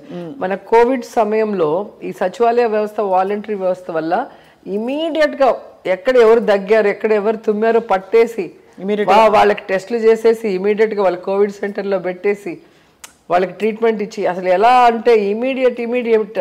అలాగే వర్షాలు వచ్చినప్పుడు వాళ్ళకి ఇంటికి రైస్ పంపించడం కానీ డబ్బులు పంపించడం కానీ ఎవ్రీ హౌస్కి డబ్బులు ఇచ్చారు కదా. అన్నీ కూడా మనకి ఆ వాలంటరీ వ్యవస్థ వల్ల ఇన్ఫర్మేషన్ ఇమీడియట్గా వస్తుంది. అలాగే జగన్ గారు అనుకున్నది ఇమీడియట్గా పోయి వాళ్ళకి చేరుతుంది. సో ఈ కనెక్షన్ అనేది చాలా బాగా బలమైన అనుబంధంగా మారింది. అది చూసి ఇప్పుడు మోడీ గారు కూడా మొన్న మధ్య మాట్లాడటం మనం విన్నాం. దేశమంతా కూడా దీన్ని తీసుకొస్తే ఎక్కడ ఏ సమస్య ఉన్నా ఇమీడియట్గా మనం దాన్ని సరిచేసే అవకాశం ఉంటుంది అని చెప్పి. సో ఈరోజు వాలంటీర్స్ వాళ్ళే వెళ్తారు, 50 ఏళ్ళకి ఒకరు ఉంటారు, వాళ్ళకి పెన్షన్ వస్తుందా లేదా, వాళ్ళకి రేషన్ కార్డు ఉందా లేదా, వాళ్ళకి ఆధార్ కార్డు ఉందా, అంత ప్రేమ పొంగిపోతే మోడీ గారికి స్పెషల్ స్టేటస్ ఇవ్వచ్చు కదా. ఆయన మన స్టేట్ మీద ప్రేమ కాదు కదా, ఓవరాల్ స్టేట్లో ఏం జరుగుతుంది అన్ని చోట్ల చెయ్యాలని. కానీ స్పెషల్ స్టేటస్ అనేది ఖచ్చితంగా ఇవ్వాలి, ఇస్తారు అని ఎందుకో నాకు అనిపిస్తుంది. కనీసం ఎలక్షన్ ముందైనా అనౌన్స్ చేస్తారని సో చాలా పాజిటివ్గా హ్యాపీగా ఉన్నారు. కానీ రోజా గారు ఆనెస్ట్గా మీరు ఒక అద్భుతమైన అంటే క్వీన్ ఆఫ్ గ్లామర్గా ఏలిన ఒక ఫేజ్ ఉండేది. ఆ తర్వాత అన్ని కష్టాలు రాజకీయాల్లోకి వచ్చారు, రకరకాల మాటలు అన్నారు, మీరు అవమానాలు పడ్డారు, మీరు మీ గురించి ఎవరిని అడిగినా కూడా ఇదే అంటారు, చాలా స్ట్రగుల్ అయ్యి అట్ ద సేమ్ టైం దులుపుకుంటూ పాజిటివ్గా ఉండి పడ్డవాడు ఎప్పుడు చెడ్డవాడు కాదంటారు. అది సో నాకు బలమైన సపోర్టు ఫస్ట్ నా ఫాదర్ ఉన్నారు, తర్వాత నా హస్బెండ్, నా బ్రదర్స్. సో వాళ్ళు ఎప్పుడూ కూడా నన్ను ఏమంటారు, నన్ను మోటివేట్ చేస్తూ ఉంటారు. సో మనకి అదే నువ్వు హీరోయిన్గా సంపాదించిందంతా పెట్టి బిజినెస్ చేసుకుంటూ హ్యాపీగా ఉంటే ఏం చేస్తుంటావు, కిట్టి పార్టీలకు అనుకుంటూ తిరుగుకుంటూ జాలీగా ఉంటావు. ఇప్పుడు చూడు కష్టపడుతున్నావు కాబట్టి కష్టం విలువ తెలుస్తుంది. సో దీంట్లో సక్సెస్ అవ్వాలి అంటే నా మొండితనం ఉంటుంది, ఎవరైనా నువ్వు ఇది చేయలేవు అంటే నేను అది చేసి చూపిస్తా. సో హీరోయిన్ కాలేవు అంటే నువ్వు అయ్యావు, పొలిటీషియన్ కాలేవు అంటే మినిస్టర్ కూడా అయ్యావు. సో నీకు ఆ కసి అనేది ఎక్కడి నుంచి వస్తుంది, ఒక కష్టంలో నుంచి వస్తుంది. సో దేవుడు ఏది చేసినా నీ మంచి కోసమే చేస్తాడు. ఆ పాజిటివ్ థింకింగ్ తోడు లైఫ్ లో నువ్వు అన్ని సక్సెస్ఫుల్ గా ముందుకు చూస్తావు అన్నారు. ఇప్పుడు అదే జరుగుతుంది నాకు. సో నేను ఇండస్ట్రీ నాకు సంబంధం లేదు, ఎందుకు ఇండస్ట్రీకి వెళ్ళాను అనుకుంటే ఇప్పుడు ఆలోచిస్తాను, ఓకే నేను పాలిటిక్స్లో సక్సెస్ అవ్వటానికి దేవుడు నన్ను అటు పంపించాడేమో. ఎందుకంటే పొలిటికల్ బ్యాక్గ్రౌండ్ లేని ఫ్యామిలీ, ఓసీ ఫ్యామిలీ, రిజర్వేషన్స్ ఉండవు కదా ఓసీ. పొలిటికల్గా ఎవరైనా ఉంటేనే నేను రాగలను, మా ఫాదర్ మా బ్రదర్. అట్లా లేకుండా నేను ఈరోజు 2 సార్లు ఓడిపోయి మళ్ళీ సీటు తెచ్చుకొని 2 సార్లు గెలవటం అనేది మామూలు విషయం కాదు. సో దానికి నా ఇమేజ్ నాకు ప్లస్ పాయింట్ అది. దానికోసమే నేను ఇండస్ట్రీకి పంపించాడేమో దేవుడు. అంటే నా జర్నీ చూసారా ఎలా వచ్చింది, ఎలా వెళ్తుంది. సో ఏది జరిగినా మన మంచికే. దేవుడు మనం ఏదో ఒకటి అడుగుతాం కానీ మనకు రావాల్సినవి ఎన్నో ఉంటాయి, అది దేవుడికి తెలుసు. అందుకే భగవంతుని కోరుకుంటా, నాకు ఏది మంచిదో అది చేయండి అని కోరుతాను తప్ప నాకు ఇది కావాలని కోరను. ఎందుకంటే మనం ఒకటే అడుగుతాం, మేము ఆయన 4 ఇవ్వాలనుకుంటాడేమో, మనం ఎందుకు ఒకటి అడిగి 3 వదులుకోవటం. సో నాకు ఏది మంచిదో అది మీరే ఇవ్వండి అంటే సరిపోతుంది కదా. రోజా గారు సూటిగా మిమ్మల్ని నానా మాట్లాడినప్పుడు మిమ్మల్ని ఐరన్ లెగ్ అన్నారు, మీరు చెప్పండి ఎవరు ఐరన్ లెగ్ ప్రస్తుతం పాలిటిక్స్? ఐరన్ లేడీ అంటున్నారు ఇప్పుడు. అవును, but of course golden iron lady అంటే కాయలున్న చెట్టుకే రాళ్ళ దెబ్బలు అని పెద్దలు అంటారు కదా, అది. సో ఈ అమ్మాయి రాజశేఖర రెడ్డి గారిని కలిసింది, ఈ అమ్మాయి ఎక్కడ ఎదిగిపోతుందో అన్న భయంతో తల్లడిల్లిపోతున్న తెలుగుదేశానికి సడన్గా వైఎస్ఆర్ గారి మరణము వాళ్ళు రాజకీయంగా వాడుకోవాలి, నన్ను దెబ్బ కొట్టాలి, నన్ను ఎదగకుండా ఇంటికి పంపించాలన్న ఆలోచనతో వాళ్ళ ఆఫీస్ నుంచే మెసేజెస్ వెళ్ళాయి ఈ ఐరన్ లెగ్ అనేది. చంద్రబాబు నాయుడు ఉన్నప్పుడు ఇట్లయింది అట్లయింది. మరి చంద్రబాబు నాయుడు దగ్గర నేను 1999లో ఎలక్షన్ డైరెక్ట్గా ఫేస్ చేసినప్పుడు నేను ప్రచారం చేస్తే నన్ను పాలిటిక్స్లో తీసుకొచ్చిన శివప్రసాద్ గారు ఎమ్మెల్యే మినిస్టర్ అయ్యాడు, ఈయన సీఎం అయ్యాడు. మరి నేను ఎలా ఐరన్ లెగ్ అవుతాను? నేను ఇంటర్వ్యూలో కూడా చెప్పాను. సో వాళ్ళు ఏదో మనం పైకి ఎదగకూడదు అన్న ఆలోచనతో అలాంటి పిచ్చి వేషాలు వేస్తున్నారు. ఇంకొకరు అయితే అవి నమ్మి ఉంటారేమో కానీ జగన్ గారి కుటుంబం నాకు బాగా గుర్తు. విజయమ్మ దగ్గర ఎవరో ఆ మాట అంటుంటే అవన్నీ తప్పు, అలా అనకూడదు అని చెప్పి ఆవిడ మందలిచ్చింది. ఒక పొలిటికల్ మహిళనే మందలించి వాళ్ళు సపోర్ట్ చేశారు. నాన్నని నమ్మొచ్చారు, నాన్న లేకపోయినా మేము మీకు అండగా ఉంటాం, నాతో పాటు లైఫ్ లాంగ్ పాలిటిక్స్ కంటిన్యూ చేయండి అని చెప్పి జగన్ సార్ మాట ఇచ్చారు. సో ఆ మాటతో అలాగే అన్నతో ఉండిపోయాను. ఆయన పార్టీ పెట్టేంత వరకు వెయిట్ చేసి, కాంగ్రెస్లో కూడా నేను చేరలేదు, ఆయన కోసం వెయిట్ చేసి ఆయన పార్టీ పెట్టాక ఆయనతో పాటు అడుగులు వేస్తూ ఇప్పటి వరకు వస్తూనే ఉన్నాను. సో ఇప్పుడు నెక్స్ట్ హ్యాట్రిక్ అంటారు అయితే? ఖచ్చితంగా 100%. నా కాన్స్టిట్యున్సీలో ప్రజల్లో నేను ఎప్పుడూ ఉంటాను. వారికి ఏది కావాలన్నా వాళ్ళ కుటుంబ సభ్యురాలు, ఒక సిస్టరు మంత్రి అయితే ఎలా ఉంటుందో అలా ఎవరైనా మా ఇంటికి రావచ్చు, ఏ సమస్య మీద అయినా వాళ్ళు అడగచ్చు, ఏ పార్టీ వాళ్ళైనా రావచ్చు, నా వల్ల అయినా సహాయం అందరికీ చేస్తూ ఉంటాను. చాలా మంచి బ్యూటిఫుల్ ఫేజ్లో ఉన్నారు రోజా గారు. కానీ మేము దారిలో వస్తూ మీ పాత సినిమాలు పాటలని తిరిగేసినప్పుడు అంటే అనిపించింది మిమ్మల్ని ఏదో గ్లామర్ అని పరిమితం చేశారు, మీరు చూడటానికి బాగుంటారని. బట్ మీరు యాక్టింగ్ ఓరియంటెడ్ క్యారెక్టర్స్ భలే చేశారు. అదే అంటే నేను అన్ని రకాలు చేశాను, మైథలాజికల్ చేశాను, నక్సలైట్ బ్యాక్డ్రాప్ ఇవి చేశాను, సోషల్ అవేర్నెస్ చేశాను. సో అన్నీ చేశాను. బాలు గారికి మీ నాన్నగారు స్నేహితుడు, బాగా క్లోజ్ ఫ్రెండ్ అనే విషయం చాలా సర్ప్రైజ్ అయ్యాను నేను ఎవరో చెప్తే నాకు. మళ్ళీ చూస్తే ఇప్పుడు నేను కంటెస్ట్ చేసిన నగిరిలో PCN స్కూల్లో ఆయన చదువున్నారు, వాళ్ళ మేనమామ వాళ్ళ ఇంట్లో ఉండి. అది కూడా నాకు అలా కోఇన్సిడెన్స్ చూసారా, అక్కడ నాన్నకి ఫ్రెండ్, ఇక్కడ కాన్స్టిట్యూన్సీతో కూడా కనెక్షన్ ఉంది. ఒకసారి అయినా ఆయన ఒక ఫంక్షన్కి పిలవాలి అనుకున్నాను నా కాన్స్టిట్యూన్సీలో, ఏదైనా పెద్ద ప్రోగ్రామ్ పెట్టి. అది అంటే 5 ఏళ్ళు నేను అపోజిషన్లో ఉన్నా, ఏం చేయలేకపోయా. ఆ తర్వాత ఈ గవర్నమెంట్ రాగానే కోవిడ్, ఆ కోవిడ్లోనే ఆయన చనిపోయారు. సో ఆయనను పిలిచి ఒక సన్మానం పెద్దగా చేద్దాం అనుకున్నా, చేయలేకపోయా. సో ఖచ్చితంగా భవిష్యత్తులో ఆయనది పెద్ద స్టాచ్యూ పెట్టి ఆయన పాటలన్నీ ఒక పెద్ద ఈవెంట్ లాగా చేద్దాం అనుకుంటున్నా. చాలా గొప్ప సంకల్పం. ఐ థింక్ తెలుగు ప్రజలు, ప్రపంచవ్యాప్తంగా, అసలు భారతదేశ ప్రజలు, ఆయనకు ఒక భాష కాదు కదా, అన్ని భాషలు ఆయనవే. రైట్. అండ్ మీరు చాలా మోస్ట్ ఫోటోజెనిక్ ఫేస్ అని బాలు గారు కూడా చాలా సందర్భాల్లో అన్నారు. నన్ను చూడగానే పాటలు పాడతారు, ఏడిపిస్తారు పాటలు పాడి. ఏ పాట పాడతారు నన్ను చూసి? ఏ పాట? రోజావే చిన్ని రోజావే అని పాడతారు. రోజ్ రోజ్ రోజ్ రోజప్పు ఏదో ఒక సాంగ్ ఎదురొచ్చినప్పుడు. మేము సారథి స్టూడియోస్లో పాడుతో తీయగా బాలు సార్ వాళ్ళ సెట్, మాది వచ్చి మోడర్న్ మహాలక్ష్మి. సో నాకు లాస్ట్ డే వాళ్ళకి ఫస్ట్ డే, లేదా వాళ్ళది లాస్ట్ డే నేను ఫస్ట్ డే, అట్లా ఆ డేట్స్ మ్యాచ్ అవుతాయి. ఎప్పుడో ఒకసారి ఎదురు పడుతూ ఉంటాం. లేదా నాకు షూటింగ్ అయిపోతే సెట్లోకి వెళ్ళి పలకరించేసి వెళ్తాను. చాలా బాగా చూసుకుంటారు నన్ను.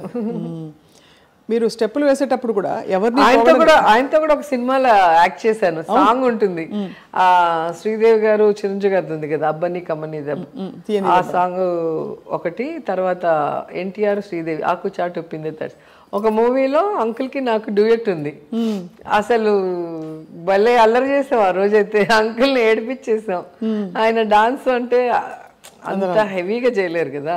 ఇంకా వర్షం వచ్చి ఆ వర్షంలో ఆకు చాటు పిందె తడిసే ఆయనకి ఫీవర్ వచ్చేసింది పాపం. ఎక్కువ టేక్లు అవుతాయి కదా, వాటర్ వేస్తూనే ఉన్నారు. ఆ పిక్చర్లో నేను సంగీతం నేర్చుకోవడానికి వస్తాను బాలుగారి దగ్గరికి. అప్పుడు సుధాకర్ కామెడీ ఆర్టిస్ట్ ఉంటాడు. అమ్మాయి అలా చూసిందంటే నేను లవ్ చేస్తున్నట్టు ఇలా మాట్లాడదని లేనిపోనివన్నీ బుర్రలోకి ఎక్కించి అంకుల్కి ఒక డ్యూయెట్ పెట్టారు. అవును, ఒక ఇల్యూషన్ లాగా ఒక సాంగ్ పెట్టారు. సో నవ్వుతూ ఉంటారు అంకుల్. మీరు డాన్స్లో మిమ్మల్ని ఎవరు అందుకోలేరు అంటే అంత మంచి డాన్సర్ మీరని, అంటే one of the best dancers on screen Chiranjeevi గారు ఆయన అన్నారు. సో మీరు చాలా బాగా, మీకు ఇష్టం కదా డాన్స్? చిన్నప్పటి డాన్స్ రాదు, డాన్స్ అంటే ఇష్టం. డాన్స్ రాదని తిట్లు తిన్నాను సుందర మాస్టర్ గారి దగ్గర. నాతో చేసిన హీరోయిన్లో మంచి డాన్సర్ అని చెప్పి ప్రభుదేవ గారి దగ్గర పొగిడించుకున్నా. అంటే ఆయన పొగిడే విధంగా డాన్స్ చేశా. సో ఒకే ఫ్యామిలీలో రెండు ఇది. అంటే నాకు first movie, second, third movie అప్పుడు డాన్సే రాదు.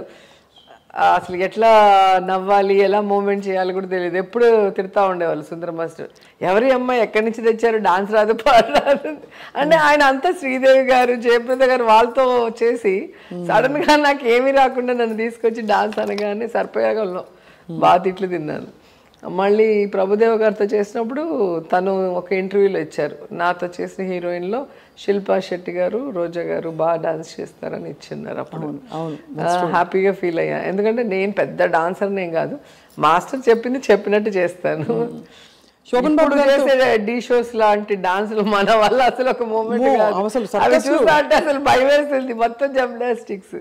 ఆ టైంలో అంతా మంచిగా గ్రేస్ఫుల్ గా ఎక్స్ప్రెషన్స్ తో మూమెంట్స్ అవి చేయగలం. శోభన్ బాబు గారితో మీ జర్నీ గుర్తుందా సర్పయాగం టైంలో? నాకు ఫాదర్ లాగా ఫీల్ అయిన వాళ్ళల్లో ఆయన ఒకరు. రెండవ సినిమాలో చాలా అభిమానంగా చూసుకున్నారు. అండ్ నేను అప్పుడు 17 years, నాకు అంతే, చాలా చిన్నదాన్ని.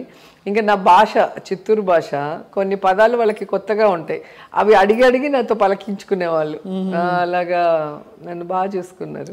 ఆయన చనిపోయినప్పుడు మాత్రమే నేను చాలా ఏడ్చాను. అసలు ఢిల్లీలో ఉన్నాను అప్పుడు, మా డాడీ నేను పరిగెత్తుకుంటూ వచ్చాం. అసలు ఆయన చనిపోయారు అనగానే ఇంకా తట్టుకోలేక చాలా ఏడ్చాను ఆ రోజు. చాలా బాధ వేసింది. అంటే ఎవ్వరికీ హాని చేయరు, అందరితో మంచిగా నవ్వుతూ ఉంటారు.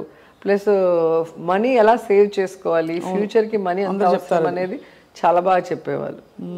ఎవరిని హట్ చేయరు, అసలు హట్ చేయటం అనేది ఆయనకు తెలియదు. నాకు ఏదన్నా పెడితే ఇది వంటదండి అంటాను, అంటే నాకు సూట్ అవ్వదు అని. ఏదైనా తింటే వంట పట్టదు, వంటదండి అంట.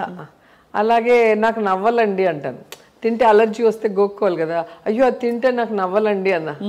నవ్వలేంటి అట్లా కొన్ని పదాలు, చిత్తూరు పదాలు నేను మాట్లాడుతుంటే ఆయనకి విచిత్రంగా ఉండేది. అడిగడిగి మరీ చెప్పించుకునేవాళ్ళు. ఫుల్ జర్నీ మీది. రోజా గారికి హెయిర్ స్టైల్స్ అంటే చాలా ఇష్టం అంటారు. చాలా. ఏంటి స్పెషల్ అంటే? మీరు అట్లే లేదు, చిన్నప్పుడు నాన్నగారు డాక్యుమెంటరీ మూవీస్ డైరెక్ట్ చేసేవాళ్ళు. సో ఆయన షూటింగ్ లేనప్పుడు ఇంటికి వచ్చినప్పుడు నాకు హెయిర్ స్టైల్స్ చేసి మేకప్ వేసి, నేను చిన్నదాన్ని స్కూల్కి వెళ్ళేది, నాకు మంచి మంచి dresses, painting dresses, and painting కూడా చాలా బాగా చేసేవాళ్ళు. సౌండ్ ఇంజనీర్గా ఉన్నారు సారథి స్టూడియోలో, వైఎన్ రెడ్డి. సో అవన్నీ వేసి తీసేవాళ్ళు. అట్లా నాకు ఇంట్రెస్ట్ వచ్చింది వాటి మీద. సో నేను హీరోయిన్గా ఉన్నప్పుడు నేను వేసిన హెయిర్ స్టైల్స్ ఎవరు వేసుకుంటారు అనుకుంటా. నేను మా బ్యాగ్లో అయితే ఓన్లీ వెరైటీ విగ్స్ ఉండేది. అప్పుడంతా విగ్సే కదా, అవును, ఫ్రంట్ మ్యాచ్ చేసి వెనక విగ్స్ వచ్చేది. ఇప్పుడైతే ఓన్లీ టాంగు, స్ట్రైటనర్, 2 మిషన్లు ఎత్తుకొని వచ్చేస్తున్నారు హెయిర్ డ్రెస్సర్లు. అప్పుడు అట్లా విగ్స్ ఎక్కువ. సో చాలా హెయిర్ స్టైల్స్ని డెకరేషన్స్తో కూడా చేసుకునేదాన్ని. సాంగ్స్ అంటే చాలా ఇంట్రెస్ట్గా ముందే డిజైన్ చేసుకునేదాన్ని. ఆ చిన్నప్పుడు వచ్చిన ఇంట్రెస్ట్. సో అలా ఇప్పుడు ఎలా కంటిన్యూ చేస్తారు రోజా గారు? ఐ జస్ట్ వండర్, ఇంత బిజీ లైఫ్లో మీరు ఎప్పుడు చూసినా కళకళలాడుతూ అలా ఉంటారు. మీకు జలుబు ఉంది ఫర్ ఎగ్జాంపుల్, ఎలాంటి మన జలుబు ఉంటే మామూలుగా అసలు లేచి పని చేసుకోబుద్ది అవ్వదు. కానీ మీరు చీర తీసి పెట్టుకోవాలి. మామూలుగా ఆఫీసులకు వెళ్ళే వాళ్ళకే ఇది, మీరు పబ్లిక్ లైఫ్లో ఉంటారు.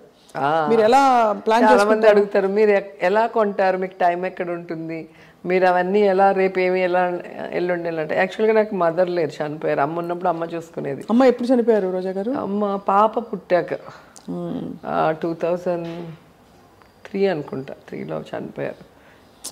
చాలా మిస్ అమ్మ చనిపోయాక నాకు చాలా ఒక చెయ్యి పోయినట్టు అయిపోయింది. ఎందుకంటే తనే నా ఇన్కమ్ ట్యాక్స్ అంతా ఫైల్ చేసేది, అన్నీ తెప్పించుకొని, అలాగే నా బట్టలన్నీ వాష్ చేసి ఐరన్ చేసి పెట్టేది. సో నా పేపర్స్ ఏమైనా ఉంటే భద్రపరిచేది, తను చేసేది. ఇప్పుడు అన్నీ నేనే చూసుకోవాలి. సెల్వా గారు బిజీగా ఉంటారు, చెన్నైలో ఉంటారు, నేను నగిరిలో ఉంటా, హైదరాబాద్, అక్కడక్కడ అన్ని కొన్ని ఉంటాయి. సో ఏది ఎక్కడ ఉంటుందో తెలియదు, ఒక కన్ఫ్యూజన్. అందుకని ఏం చేస్తాను, ఎప్పటికప్పుడు నా ఫ్రెండ్ సహాయం, భార్గవి గారు ఉన్నారు, డిజైనర్. సో తను నాకు చాలా సపోర్ట్ చేస్తుంది. తను చాలా ఇష్టం నేనంటే, ఎందుకో మరి తెలీదు. కృష్ణవంశీ గారి సినిమాకి మొత్తం తను యాక్చువల్గా సినిమాలకు చేయదు, ఫ్యామిలీ మ్యారేజెస్కి చేస్తుంది. చాలా అంటే ఒక థీమ్ లాగా పెళ్లి కొడుకు పెళ్లి కూతురుతో సహా అలా ఫ్యామిలీస్ అందరూ కూడా ఆ కలర్ కాంబినేషన్లో చేయటం తను ఫేమస్. అలాగా కృష్ణవంశీ సినిమాల్లో మ్యారేజ్ సీక్వెన్సెస్ ఎక్కువ ఉంటాయి కదా. సో తనకి చేయాలన్న ఇంట్రెస్ట్తో ఆ మూవీలో చేసింది. తాప్సీకి మాకు అందరికీ కూడా అప్పుడు పరిచయం అయింది. కర్నూలు అమ్మాయి, హైదరాబాద్లో ఉంటుంది. సో తనకెందుకో బాగా బలమైన నమ్మకం, నన్ను చూస్తే నువ్వు పెద్ద పొలిటీషియన్ అవుతావు, నువ్వు అవ్వాలి, నిన్ను చూస్తే అందరూ గౌరవించే స్థాయికి నువ్వు వెళ్ళాలి అని చెప్పి నా డ్రెస్సింగ్ కోడ్ అంతా కూడా తనే మార్చేసింది. ఈ హైనెక్ కానీ, నా హెయిర్ స్టైల్ ఎట్లుండాలి, నేను ఎట్లుండాలి, సో తనే డిజైన్ చేస్తుంది. ఇప్పుడు తనకి రోజు పనే, ఎందుకంటే ఎవ్రీడే ఈవెంట్స్ ఉన్నాయి, ఎవ్రీడే నాకు పెద్ద పెద్ద ఫంక్షన్సే ఉంటాయి. ఎవ్రీడే పంపిస్తూనే ఉంటుంది, కుట్టి పంపిస్తూ ఉంటుంది. కటింగ్ చీరలు ఏం చేస్తారు? ఉంటాయి అట్లాగే, కొన్ని మాయమవుతుంటాయి, కొన్ని ఉంటాయి. అటు ఇటు పోయేటప్పుడు కొన్ని మాయమైపోతుంటాయి. మేడంకి తెలియదు కదా ఏ చీర ఏంటని. ఎప్పుడో ఫోటో చూసినప్పుడు ఈ చీర ఏమైందిరా ఆ రోజు కట్టినట్టు, ఏమో మేడం మీరు అక్కడ కదా కట్టారు, ఇక్కడ కదా కట్టారు అని ల్యాక్ చేస్తారు. ఇంకా వాళ్ళతో గొడవ పెట్టుకోవాలంటే దానికి కూడా టైం ఉండదు. అదే అంతే కదా. అలాగే సో కాటన్ శారీస్ ఎక్కువగా కాన్స్టెన్స్లో కడతాను. బయటకు వస్తే కొంచెము అంటే మీటింగ్స్ కానీ ఇంకో చోటకి పోయినప్పుడు కొంచెం మంచివి కాస్ట్లీగా అఫిషియల్ వేసుకుంటా. కాన్స్టెన్స్లో ఉంటే మ్యాక్సిమం ఇక్కత్తు కాటన్ అవే వేసుకుంటా, అన్ని కాటన్. ఎందుకంటే ఎండ ఎక్కువ ఉంటుంది మాకు, తిరుపతి నగిరి అంతా కూడా చాలా ఎండ, స్వెట్టింగ్. అవును, నాకు కాటన్ వేసుకుంటే కంఫర్ట్గా ఉంటుంది. అందుకని అదే. ఎన్ని చీరలు ఉంటారు రోజా గారు, లెక్క పెట్టారు ఎప్పుడైనా? ఒక 500 ఉంటాయి ఏమో తెలీదు, కొంటూనే ఉంటా. అదే మరి ఎవ్రీడే కొంటుంటా, అదొక పిచ్చి. ఇంకా వేరే ఏముంటుంది, మంచి శారీ ఒకటే కట్టుకోగలవు ఇప్పుడు మినిస్టర్గా. సో అందుకని మంచి మంచి శారీస్. అది కాకుండా నా శారీస్కి చాలామంది ఫ్యాన్స్ ఉంటారు. అందరూ అంటారు మీ చీరలు మేము ఫాలో అవుతున్నాం. మరి ఎంతమంది ఉన్నప్పుడు వాళ్ళని హట్ చేయకూడదు కదా, అందుకే కొత్తగా రెడీ చేసి. అందులో మీరు తెర మీద స్టార్, మళ్ళీ తెర బయట కూడా ఇప్పుడు స్టార్. వాళ్ళందరూ చెప్పాక సో వాళ్ళ కోసం అన్నా మెయింటైన్ చేయాలని మళ్ళీ కొంటూ ఉంటా. అట్లా చాలా ట్రోలింగ్ అవుతూ ఉంటారు, అందరూ అవుతారు, నాయకులందరూ. మీరు ఎలా పట్టించుకోరా, చూడరా అసలు? నేను ఫస్ట్ నాకు ఎవరైనా పెడితే మీరు నా మీద ప్రేమతో పెట్టారా లేకపోతే ఏదైనా సునకానందంతో పెట్టారా అంటే, నేను హట్ అయితే మీరు ఎంజాయ్ చేద్దామని పెట్టారని అర్థం. అయ్యో అట్లా కాదు మేడం, మీకు తెలియాలి కదా. ఇప్పుడు తెలిసి నేను ఏం చేయగలను, తెలిసి ఇరిటేట్ అవుతాను లేదా హట్ అవుతాను. దీనివల్ల ఏం ఉపయోగం, నాకు నష్టమే తప్ప పాజిటివ్ ఉండదు. దయచేసి నా మంచి కోరుకుంటే నాకు పెట్టద్దండి అని చెప్తా, ఎవరిని పెట్టద్దండి అంట. నేనే ఎప్పుడో తెలియకుండా ఈ మన జబర్దస్త్ కానీ డి కానీ ఇట్లా ఏదైనా పాటలు వింటూ యూట్యూబ్లో చూసినప్పుడు ఏదైనా 1-2 వస్తుంది, టక్కని తీసేస్తాను, చూడను. చూసాము అంటే కోపం వస్తుంది, ఆలోచన విధానం మారుతుంది, నాకు అది ఇష్టం ఉండదు. కానీ చాలా అది కరప్ట్ చేయాల్సిన ఒక ఇది రావాలండి. అంటే తట్టుకోగలం. అనసూయ అయితే తను ఉక్కుపాదంతో మొదలుపెట్టింది ట్రోలింగ్ మీద యుద్ధం. బికాస్ చాలా దారుణమైన ట్రోలింగ్ అవుతుంది అందరికీ. అండ్ ఇప్పుడు మన వరకు అయితే మనము ఎదుర్కోగలం, మనం ఇండస్ట్రీలో ఉన్నాము, వీళ్ళ మెంటాలిటీ తెలుసు కాబట్టి దీన్ని ఎక్కడ కట్ చేద్దాము, ఆ అవకాశం వచ్చినప్పుడు మనం చేయగలం. కానీ మన పిల్లలు, మా అమ్మాయిని అయితే అసలు ఎంత ఇబ్బంది పెట్టారో, తను చాలా డిప్రెస్ అయ్యి ఉంది ఒక టైంలో. నాకు తెలీదు. అంటే తన ఫొటోస్ డౌన్లోడ్ చేసుకుని వాటిని న్యూడ్గా, వాటిని పిచ్చి పిచ్చిగా అట్లా చేస్తే మళ్ళీ తనకి ఇది చేస్తున్నప్పుడు వాళ్ళు అది ఏం తెలియని వయసు కదా, ఇలాంటివి అసలు వాళ్ళు ఫేస్ చేసి ఉండరు. సడన్గా వాళ్ళకి ఇదయ్యే గుందికి చాలా యాక్షన్ తీసుకున్నారు రోజా గారు. నాకు తెలిసే గుందికి చాలా రోజులు చెప్పలేదు పాప. అంటే నేను సీరియస్గా రియాక్ట్ అవుతాను కదా, ఎందుకులే గొడవ, అది ఇంకా సెన్సిటివ్, ఎందుకులే గొడవ అని చెప్పి తనలో తనే బాధపడుతుంది. అదే మళ్ళీ తను ఒకసారి అనింది, ఎందుకమ్మా నువ్వు ఇంత మంచిదానివి, నువ్వు ఇంత హెల్పింగ్ నేచర్ ఉంది, నిన్నెందుకు ఇంత చెడ్డగా ట్రోల్ చేస్తారు, ఎందుకు నిన్ను తిడతారు, సంబంధం లేకుండా ఏదో మా ఫ్యామిలీ ఫంక్షన్స్ పెట్టినా కూడా కింద తిడతారు. పొలిటికల్గా మనం మాట్లాడినప్పుడు తిడితే వేరే, ఎక్కడో సంబంధం లేని ఒక ఫ్యామిలీ ఫంక్షన్, ఒక బర్త్డే వీడియో కిందో, లేదా ఒక మంచి ఫోటో మా పిల్లలతో ఉన్న ఫోటో కిందో సంబంధం లేకుండా వాళ్ళు మాట్లాడేది చూసి చాలా హర్ట్ అయింది. ఎందుకమ్మా మనకు అవసరమా ఇట్లాంటివన్నీ అని చెప్పేసి నేను మళ్ళీ చెప్పాను, పాలిటిక్సే కాదు నాన్న, ఏ ఫీల్డ్ అయినా ఇలాగే ఉంది, వాక్ స్వాతంత్రం అంటూ వాడి ఇష్టానికి చేస్తున్నాడు. అవును, చాలా ఇది కరెక్ట్ కాదు. యాక్చువల్గా కోర్ట్స్ కానీ గవర్నమెంట్స్ దీని మీద యాక్షన్ తీసుకోవాలి, లేకపోతే చాలా మంది పిల్లలు ఇబ్బంది పడతారు. మీ పార్టీ నాయకులకు మాత్రం భలే వొకాబులరీ అండి, మీరు కొత్త పేర్లు పెడుతుంటారు నాయకులకి. మొన్న ఇటీవల మీరు ఏదో నామకరణం చేసినట్టున్నారు లోకేష్ గారికి, పిల్లపిత్రేగా అంటే ఏంటి? అంటే మా ఊరు సైడు వయసుకు మించి మాట్లాడటం, వయసుకు మించి చేస్తే పనులు పిల్లపిత్రేగా అంటారు. నాకు లొకేషన్ చూస్తే అదే అనిపిస్తుంది. ఆయన మాట్లాడే మాటలకి చేసే వాటికి ఏం సంబంధం ఉండదు. సో ఆ రోజు ఎందుకో ఏదో డిస్కషన్లో అలా వచ్చింది. అసలు ఒక పొలిటికల్ లీడర్గా ఎదగాలి అంటే అసలు అందరూ ఎంత కష్టపడి పైకి వస్తున్నాం, కానీ ఒక సీఎం కొడుక్కి చాలా ఈజీ. తన తండ్రి అధికారాన్ని అడ్డం పెట్టుకొని దొంగదారిలో ఎమ్మెల్సీ అయ్యి మినిస్టర్ అయ్యాడు. మినిస్టర్గా తాను ఉండగా, తన తండ్రి ముఖ్యమంత్రిగా ఉండగా ఎమ్మెల్యేగా ఓడిపోవటం ఎంత దౌర్భాగ్యం. అలాంటి వాడు కూడా జగన్మోహన్ రెడ్డి గారిని నీ అంతు చూస్తా, ఏ జగన్ రెడ్డి రారా అంటుంటే నాకు నిజంగా పిల్లపిత్రేగాడ అనే పదం గుర్తొచ్చింది. అసలు సడన్ గా జగన్ సార్ వాడు ముందర ప్రత్యక్షమై ఏంట్రా చెప్పు అంటే గుండా చచ్చిపోతాడు. నాకు ఎప్పుడు అలా అనిపిస్తుంది, ఎవడైనా జగన్ గారిని తిడుతుంటే సడన్ గా జగన్ గారు వాళ్ళ ముందర ప్రత్యక్షమై ఏంటి చెప్పాలి, ఎలా ఉంటుంది వీడి పరిస్థితి అనేది నాకు నేనే అనుకొని నవ్వుకుంటుంటాను.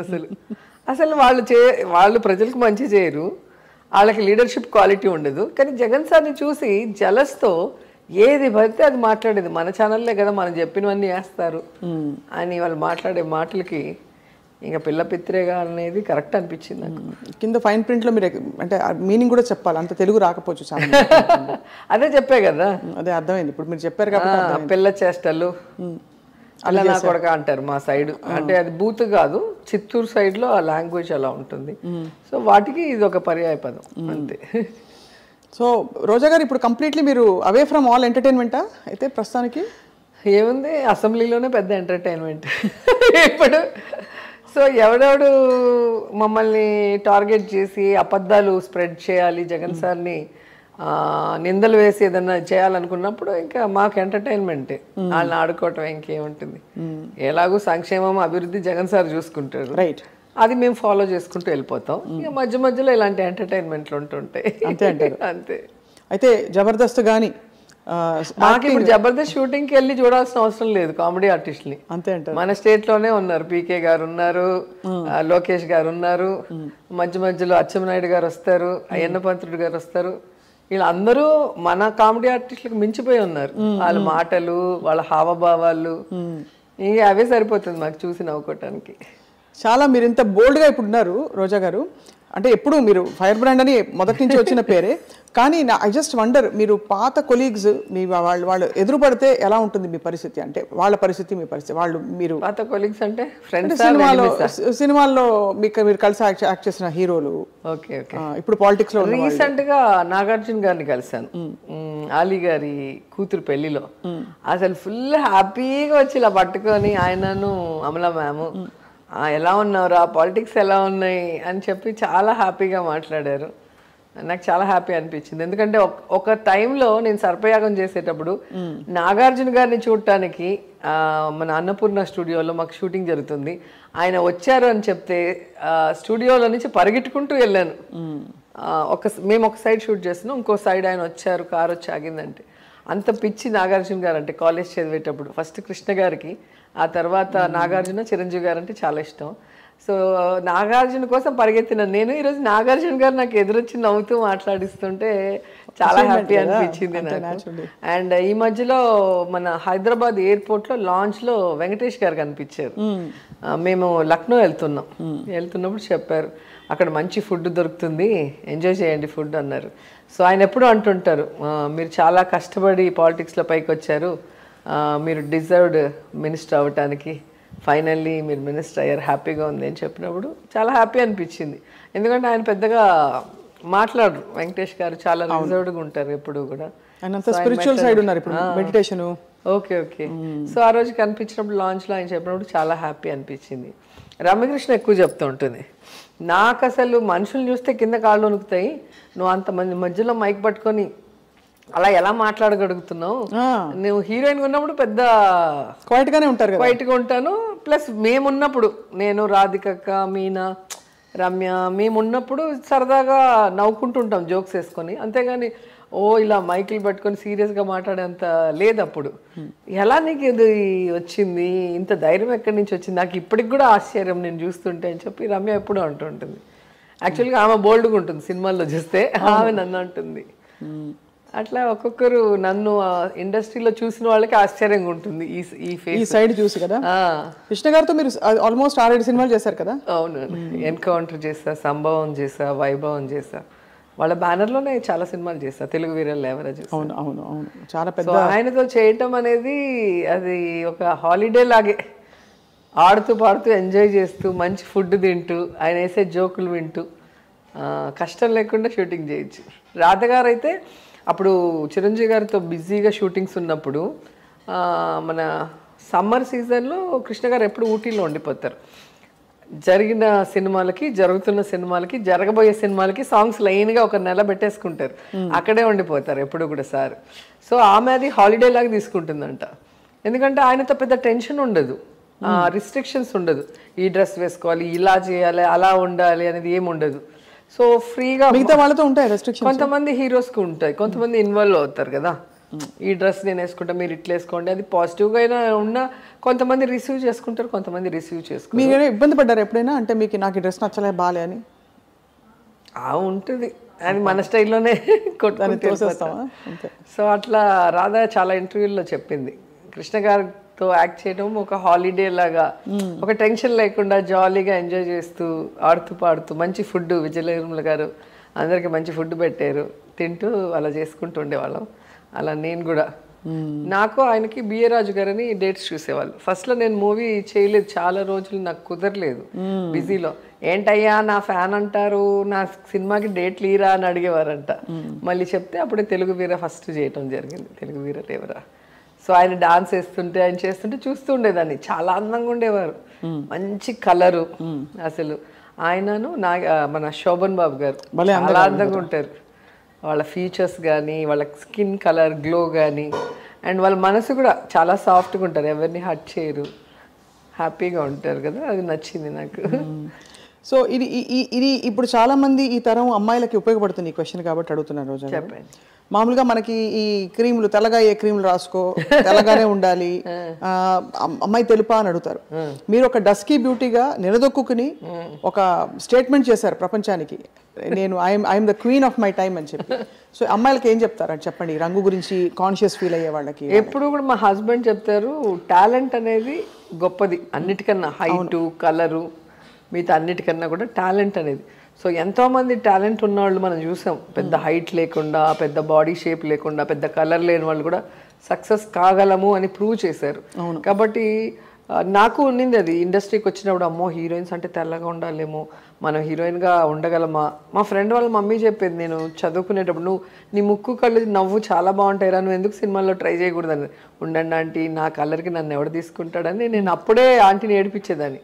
మళ్ళీ నేను హీరోయిన్ అయ్యాక ఒక ఇంటర్వ్యూలో కూడా చెప్పాను, మళ్ళీ ఆ ఇంటర్వ్యూ చూసి ఆంటీ ఫోన్ చేస్తే ఇంటికి వెళ్ళా, నేను అప్పుడే చెప్పాను కదరా, నువ్వు అప్పుడు తీసి పడేసావు, ఇప్పుడు చూడు అనేది. సో అట్లా నాకు నా మీద నాకే అప్పుడు నమ్మకం లేదు, ఫస్ట్లో భయం వేసింది. ఎందుకంటే సినిమాలో శ్రీదేవి గారిని, జయప్రద గారిని, మన భానుప్రియ వీళ్ళందరూ మంచి హైటు, మంచి కలరు, డాన్స్ బాగా చేస్తారు. నాకు అసలు డాన్స్ కూడా వచ్చేది కాదు కదా, ప్లస్ సిగ్గు ఎక్కువ, మాట్లాడలేను. మనకి ఏం సూట్ అవుతుంది, మా అంకుల్ ఏంటో నన్ను హీరోయిన్గా పెట్టాడు, సరే ఒక సినిమా చేసి వెళ్ళిపోదాంలే అనుకున్నా. ఇంకా ఆ సినిమా అయ్యాక ఒక చిన్న చిన్న గొడవలు, నీకేం రాదు, నువ్వు చేయలేవు అని ఒకరిద్దరు అనటంతో, లేదు నేను ప్రూవ్ చేసుకోవాలని అప్పుడు చెన్నైకి మా నాన్నని తీసుకొని వెళ్ళి ఫోటో సెక్షన్ చేసుకొని రిటర్న్ వచ్చేటప్పుడు సెల్వమణి గారు వాళ్ళ పిక్చర్కి హీరోయిన్ వెతుకుతూ ఉంటే, వాళ్ళకి డస్కీ బ్యూటీ కావాలి, దాంట్లో చేపలు పట్టే అతని చెల్లెలు క్యారెక్టర్ అది చామంతి, చెంబరత్తి. సో కరెక్ట్గా నేను అదే విధంగా మంచి స్మైల్, డార్క్గా ఉన్నానని పట్టుకుపోయాను నన్ను. ఇక అప్పటి నుంచి ఇప్పటి వరకు వెనక్కి తిరిగి చూడాలి, అలా కంటిన్యూ అయిపోయింది. అంతే తగ్గేదేలే. Super. What is lovely about you Roja garu is మీరు ఇంత పొజిషన్లో ఉన్నారు, ఇంత అంటే ఫిల్మ్లోనే మీరు ఇంత స్టార్డమ్ చూశారు, పెద్ద పెద్ద వాళ్ళతో మీరు మూవ్ అయ్యారు.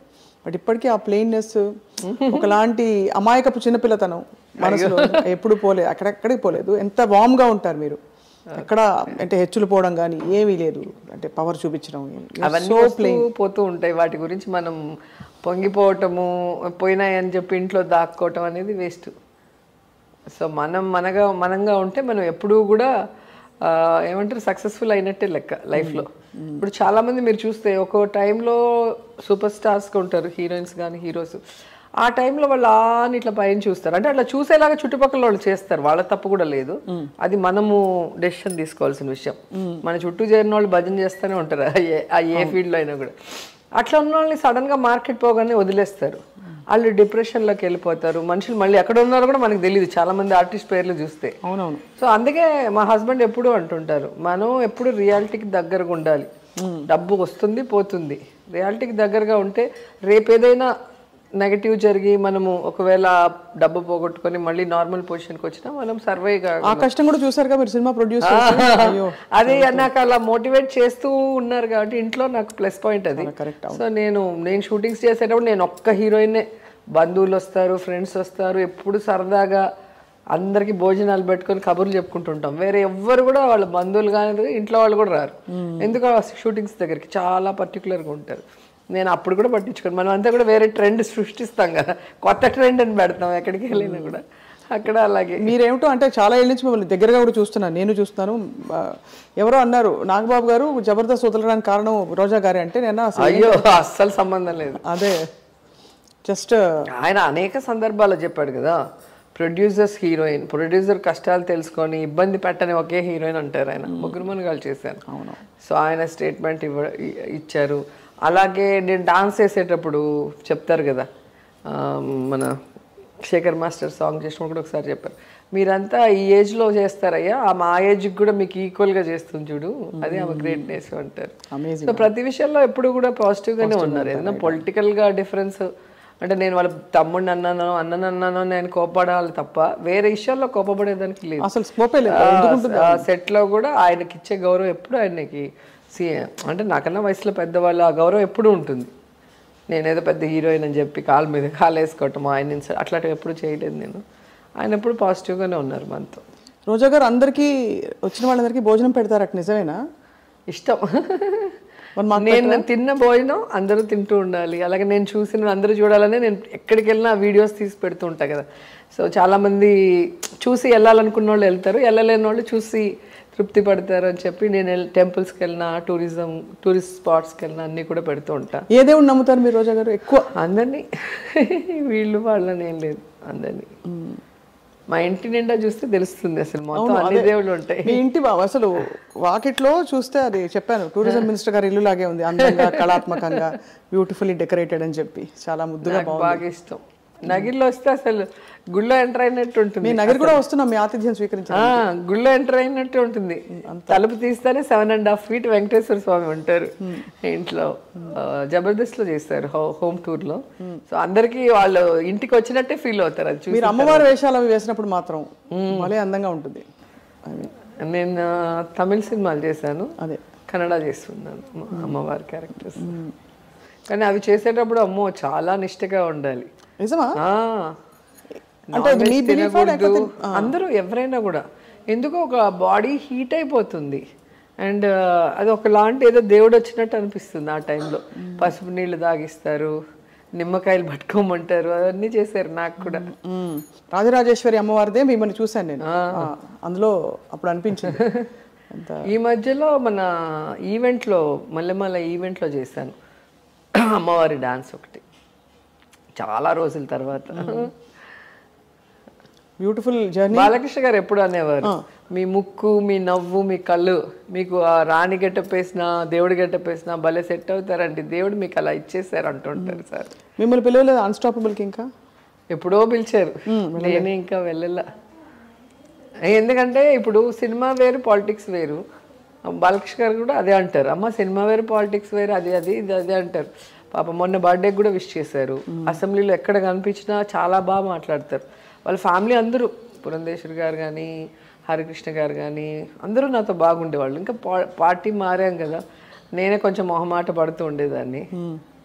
మీకు వీలైతే చేద్దామమ్మా అన్నారు. నాకేంటంటే ఇప్పుడు మనం చేసామనుకో దాన్ని కూడా కాంట్రవర్సీ చేసి మళ్ళీ జగన్ సార్ దగ్గర ఏదైనా చెప్తే ఆయన ఏమైనా నెగిటివ్గా తీసుకుంటారేమో అని భయపడి నేను చేయలే అంతే.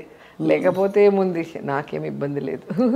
అంటే ఇప్పుడు ఒక పొజిషన్లో ఉన్నాం కదా మినిస్టర్గా ఉన్నప్పుడు, అంటే ఆ క్రమశిక్షణ మీలో ఉండడం కూడా గొప్ప విషయం. అంటే మీరు జస్ట్ వెళ్ళాలి టెంప్ట్ అవ్వకుండా మీరు, అంటే అఫ్ కోర్స్ వెళ్ళడం తప్పని కూడా నేను అనలేదు, జస్ట్ మీరు జగన్ సార్ ఎప్పుడు చెప్పరు వెళ్ళద్దు వెళ్ళకూడదు అట్లా ఎప్పుడు రిస్ట్రిక్షన్స్ ఇంతవరకు లేదు నాకు.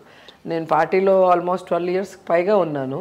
ఎంతమంది ఎన్ని చెప్పినా కూడా ఏ రోజు కూడా జగన్ సార్ నన్ను ఎప్పుడు ఏమనలా. ఆమె షూటింగ్స్ చేసుకుంటుంది, ముందులాగా వర్క్ చేయట్లేదు అంటే, ఆమె ఎప్పుడు వర్క్ చేయాలో ఆవిడకి తెలుసులే అని చెప్తారు సార్. అంటే ఒక నమ్మకం నా మీద. ఎలక్షన్స్ ఉన్నా లేదా ఒక పని ఇస్తే నేను 100% ఆ పని అయ్యేంత వరకు నేను చేసేసే వెళ్తాను నా పనికి. ఇప్పుడు కూడా చూడండి, సంస్కృతిక సంబరాలు చేస్తున్నాం, 1 monthగా క్రీడలు చేస్తున్నాం. ఆ 2 చేస్తూ గడప గడప చేసుకుంటాను. మళ్ళీ స్టేట్లో ఏ ఈవెంట్స్ ఉన్నా నా ఈవెంట్స్ పోయేసి వస్తాను. సో ఒక ప్లాన్ ప్రకారం ఒక టైం టేబుల్ వేసుకొని నా పని నేను చేస్తాను. కాబట్టి ఎప్పుడు నన్ను ఇంతవరకు ఏం ఒక మాట అనలేదు. కానీ షూటింగ్ చేస్తున్నారు చేయొద్దని కూడా అనలేదు. ఎందుకంటే అసెంబ్లీలో కూడా చాలాసార్లు ఇదైనా జబర్దస్త్ అనుకున్నారా, జబర్దస్త్ లాగా ఎంతో మంది ఏడిపిస్తారు, అందుకని మానిపించేయండి అమ్మాయి అది చేయడం వల్ల కదా అంటున్నారంటే కూడా ఎప్పుడు సార్ నాకు చెప్పలా చేయొద్దని. అందుకని నాకు ఇంకా గౌరవం ఆయన మీద. ఎందుకంటే పాలిటిక్స్ వరకు నేను కరెక్ట్గా ఉన్నా. నా ఫ్యామిలీకి నేను ఎర్నింగ్ లేకపోతే కష్టం కదా, పిల్లల చదువులు అన్నీ ఉంటాయి కదా. సో అందుకని సార్ ఎప్పుడు కూడా డిస్టర్బ్ చేయలే. అది కూడా నాకు నచ్చే దాంట్లో తప్పకుండా. కానీ దాని నుంచి మీరే స్ఫూర్తి పొంది ఇప్పుడు ఇది ఇంతవరకు నేను ప్రస్తుతానికి ఆగుతాను అని కొన్ని పాజ్ బటన్స్ నొక్కారు. So we'll wait and see. ముందు మనం మన శాఖల మీద అవగాహన తెచ్చుకోవాలి. మనకి ఇచ్చిన ఈ శాఖలో మనం పేరు నిలబెట్టుకునేలాగా పని చేయాలి. దానికి నాకు టైం కావాలి ఇదంతా స్టడీ చేసి వర్క్ చేయడానికి. అందుకని షూటింగ్ కొంచెం పక్కన పెట్టాను. అద్భుతం, చాలా బాగుంది రోజా గారు. ఒక్క బాగా ఆకలిస్తుంది మా అందరికి, మా క్రూ అందరికి. తిందాం. ఈ లోపల ఒక చిన్న 5 questions ర్యాపిడ్ ఫైర్, ఒకే వర్డ్ చెప్పాలి నేను అడిగే క్వశ్చన్. నేను అడిగే ప్రశ్నకి నరేంద్ర మోదీ గారు. సెల్ఫీయా? ఫేమస్ అయింది కదా, ఇంతవరకు ఎవరు ధైర్యం చేసి ఉండరు అనుకుంటా. నాకు ఎట్లా వచ్చిందో ధైర్యం, ఆ రోజు స్టేజ్ మీద నాకు అవకాశం వచ్చింది. అల్లూరి సీతారామరాజు గారు స్టాచ్యూ ఓపెనింగ్ రోజు, మోడీజీ 1 selfie ప్లీజ్ అన్న అనగానే ఓకే అన్నారు. ఇలా తిరిగాను, జగన్ సార్ ఇలాగే చూస్తున్నాను నన్ను, రండి సార్ అని చెప్పి సార్ పిలిచి వాళ్ళిద్దరిని కలిపి ఒకే ఫ్రేమ్లో తీసుకున్నా. ఆ ఫోటో మెమరబుల్ పిక్స్లో ఆయన కూడా పోస్ట్ చేశారు నరేంద్ర మోడీ గారు. సో నరేంద్ర మోడీ గారు అనగానే ఆ ప్రీషియస్ సెల్ఫీ గుర్తొస్తుంది. అంటే ఒక ప్రైమ్ మినిస్టర్, ఒక సీఎం మినిస్టర్ ఒకే ఫ్రేమ్లో ఎక్కడ దొరకదో ఆ అదృష్టం నాకు దొరికింది. సో ఆ టైంకి నాకు అది అనిపించడం. కేసీఆర్ గారు మంచి ఆరేటర్ అని చెప్పచ్చు, వాక్ చాతుర్యం. రైట్. చిరంజీవి గారు మంచి డాన్స్. చంద్రబాబు గారు మంచి చీటర్. నన్ను కూడా చీట్ చేశారుగా, చెల్లెలుగా 10 years కష్టపడితే నన్ను పొలిటికల్గా 0 చేశారు. అవును, చాలా కష్టమైన జీవితం అండి యాక్చువల్లీ. లోకేష్ గారు కామెడీ పీస్. పవన్ కళ్యాణ్ గారు అన్స్టేబుల్, ఏమంటారు తెలుగులో నాకు తెలీదు. నిలకడలేని తత్వం. సో ఫైనలీ మీ favourite all time political idol అంటే మీరు చాలా ఆరాధించే రాజకీయ నాయకురాలు లేదా నాయకుడు? నాకు లేడీస్లో జయలలిత గారు, జెంట్స్లో జగన్మోహన్ రెడ్డి గారు. సూపర్. ఇప్పుడు ఆల్రెడీ చాలామంది ఇక్కడ జయలలిత గారు ఫ్యాన్స్ కూడా ఉన్నారు, జగన్ గారు ఫ్యాన్స్ కూడా ఉన్నారు క్రూలో. సో సగం కడుపు నిండిపోయింది, కానీ మీరు భోజనానికి ఆహ్వానించారు కాబట్టి. అయ్యో, మా ఇంట్లో టేస్ట్ చేయాలి కదా ఎంత దూరం వచ్చాక. అంతేనా? రండి. రైట్, థ్యాంక్ యూ రోజా గారు.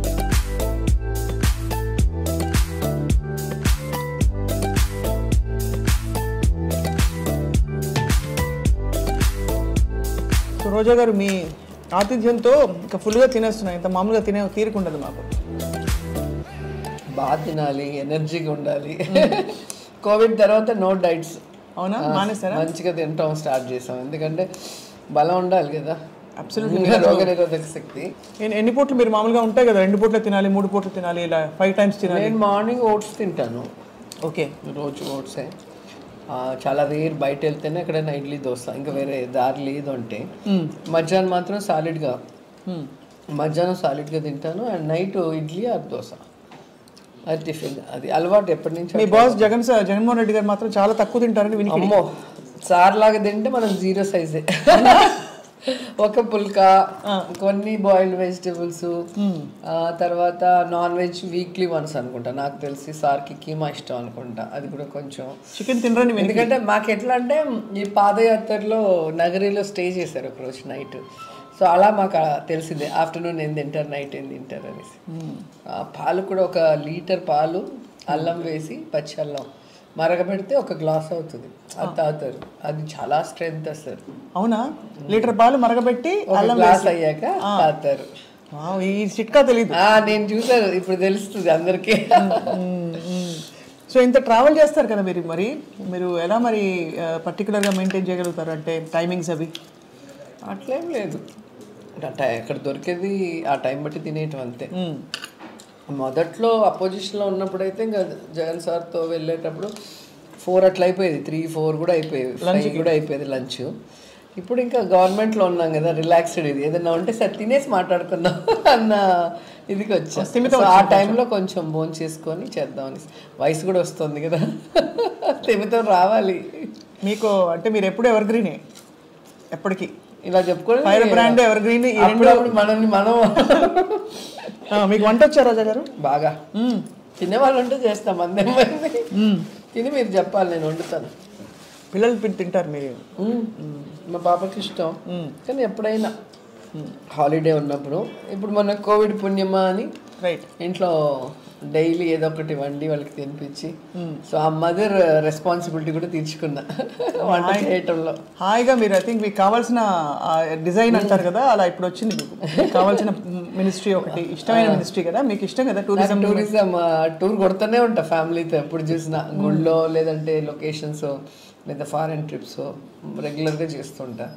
అలాగే స్పోర్ట్స్ ఆడుతుంటా, అలాగే బాగా తింటా. ఏమేమి స్పోర్ట్స్ ఆడతారు? నేను కబడ్డీ ఆడతాను, అంటే నేను ఛాంపియన్ కాదు, అన్నీ ఆడతాను. షటిల్ ఆడతా, క్రికెట్ ఆడతా, అన్నీ ఆడతా.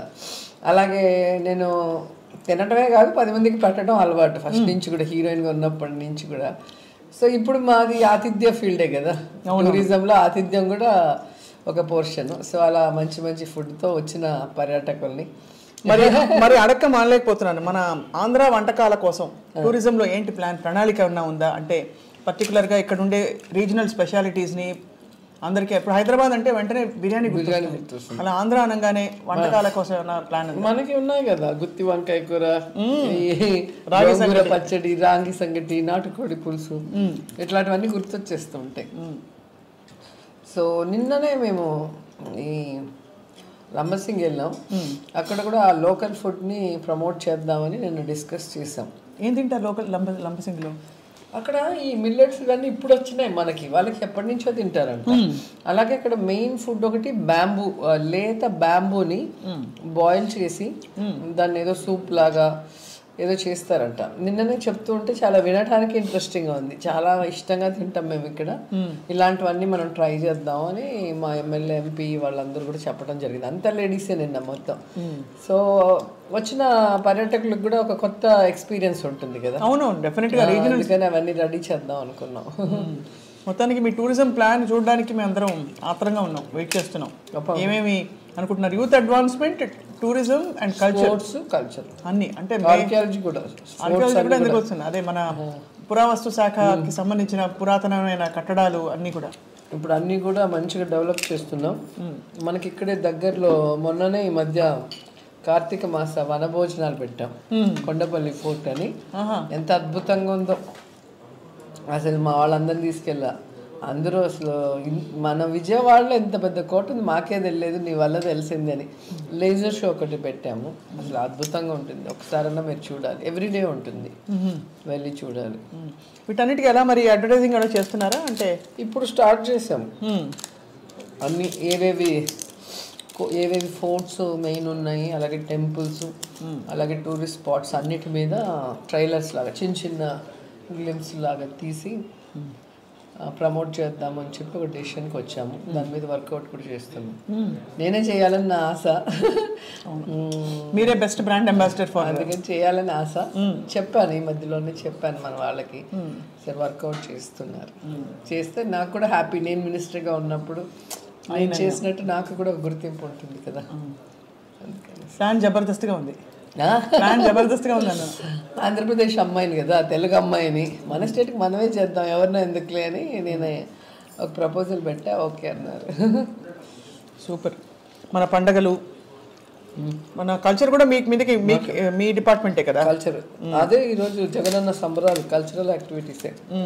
పోటీలు పెడుతూ ఎక్కడ ఏ రీజన్లో ఏ కల్చర్ ఫేమస్గా ఉందో దాన్ని ప్రమోట్ చేసుకుంటూ వెళ్తున్నాం. అలాగే వాళ్ళ డేటా కూడా మొత్తం తీసుకుంటున్నాం. భవిష్యత్తులో వాళ్ళకి మన ప్రభుత్వం తరఫున, మా తరఫున మేము ఏం చేయగలము, రైట్, దానికోసం.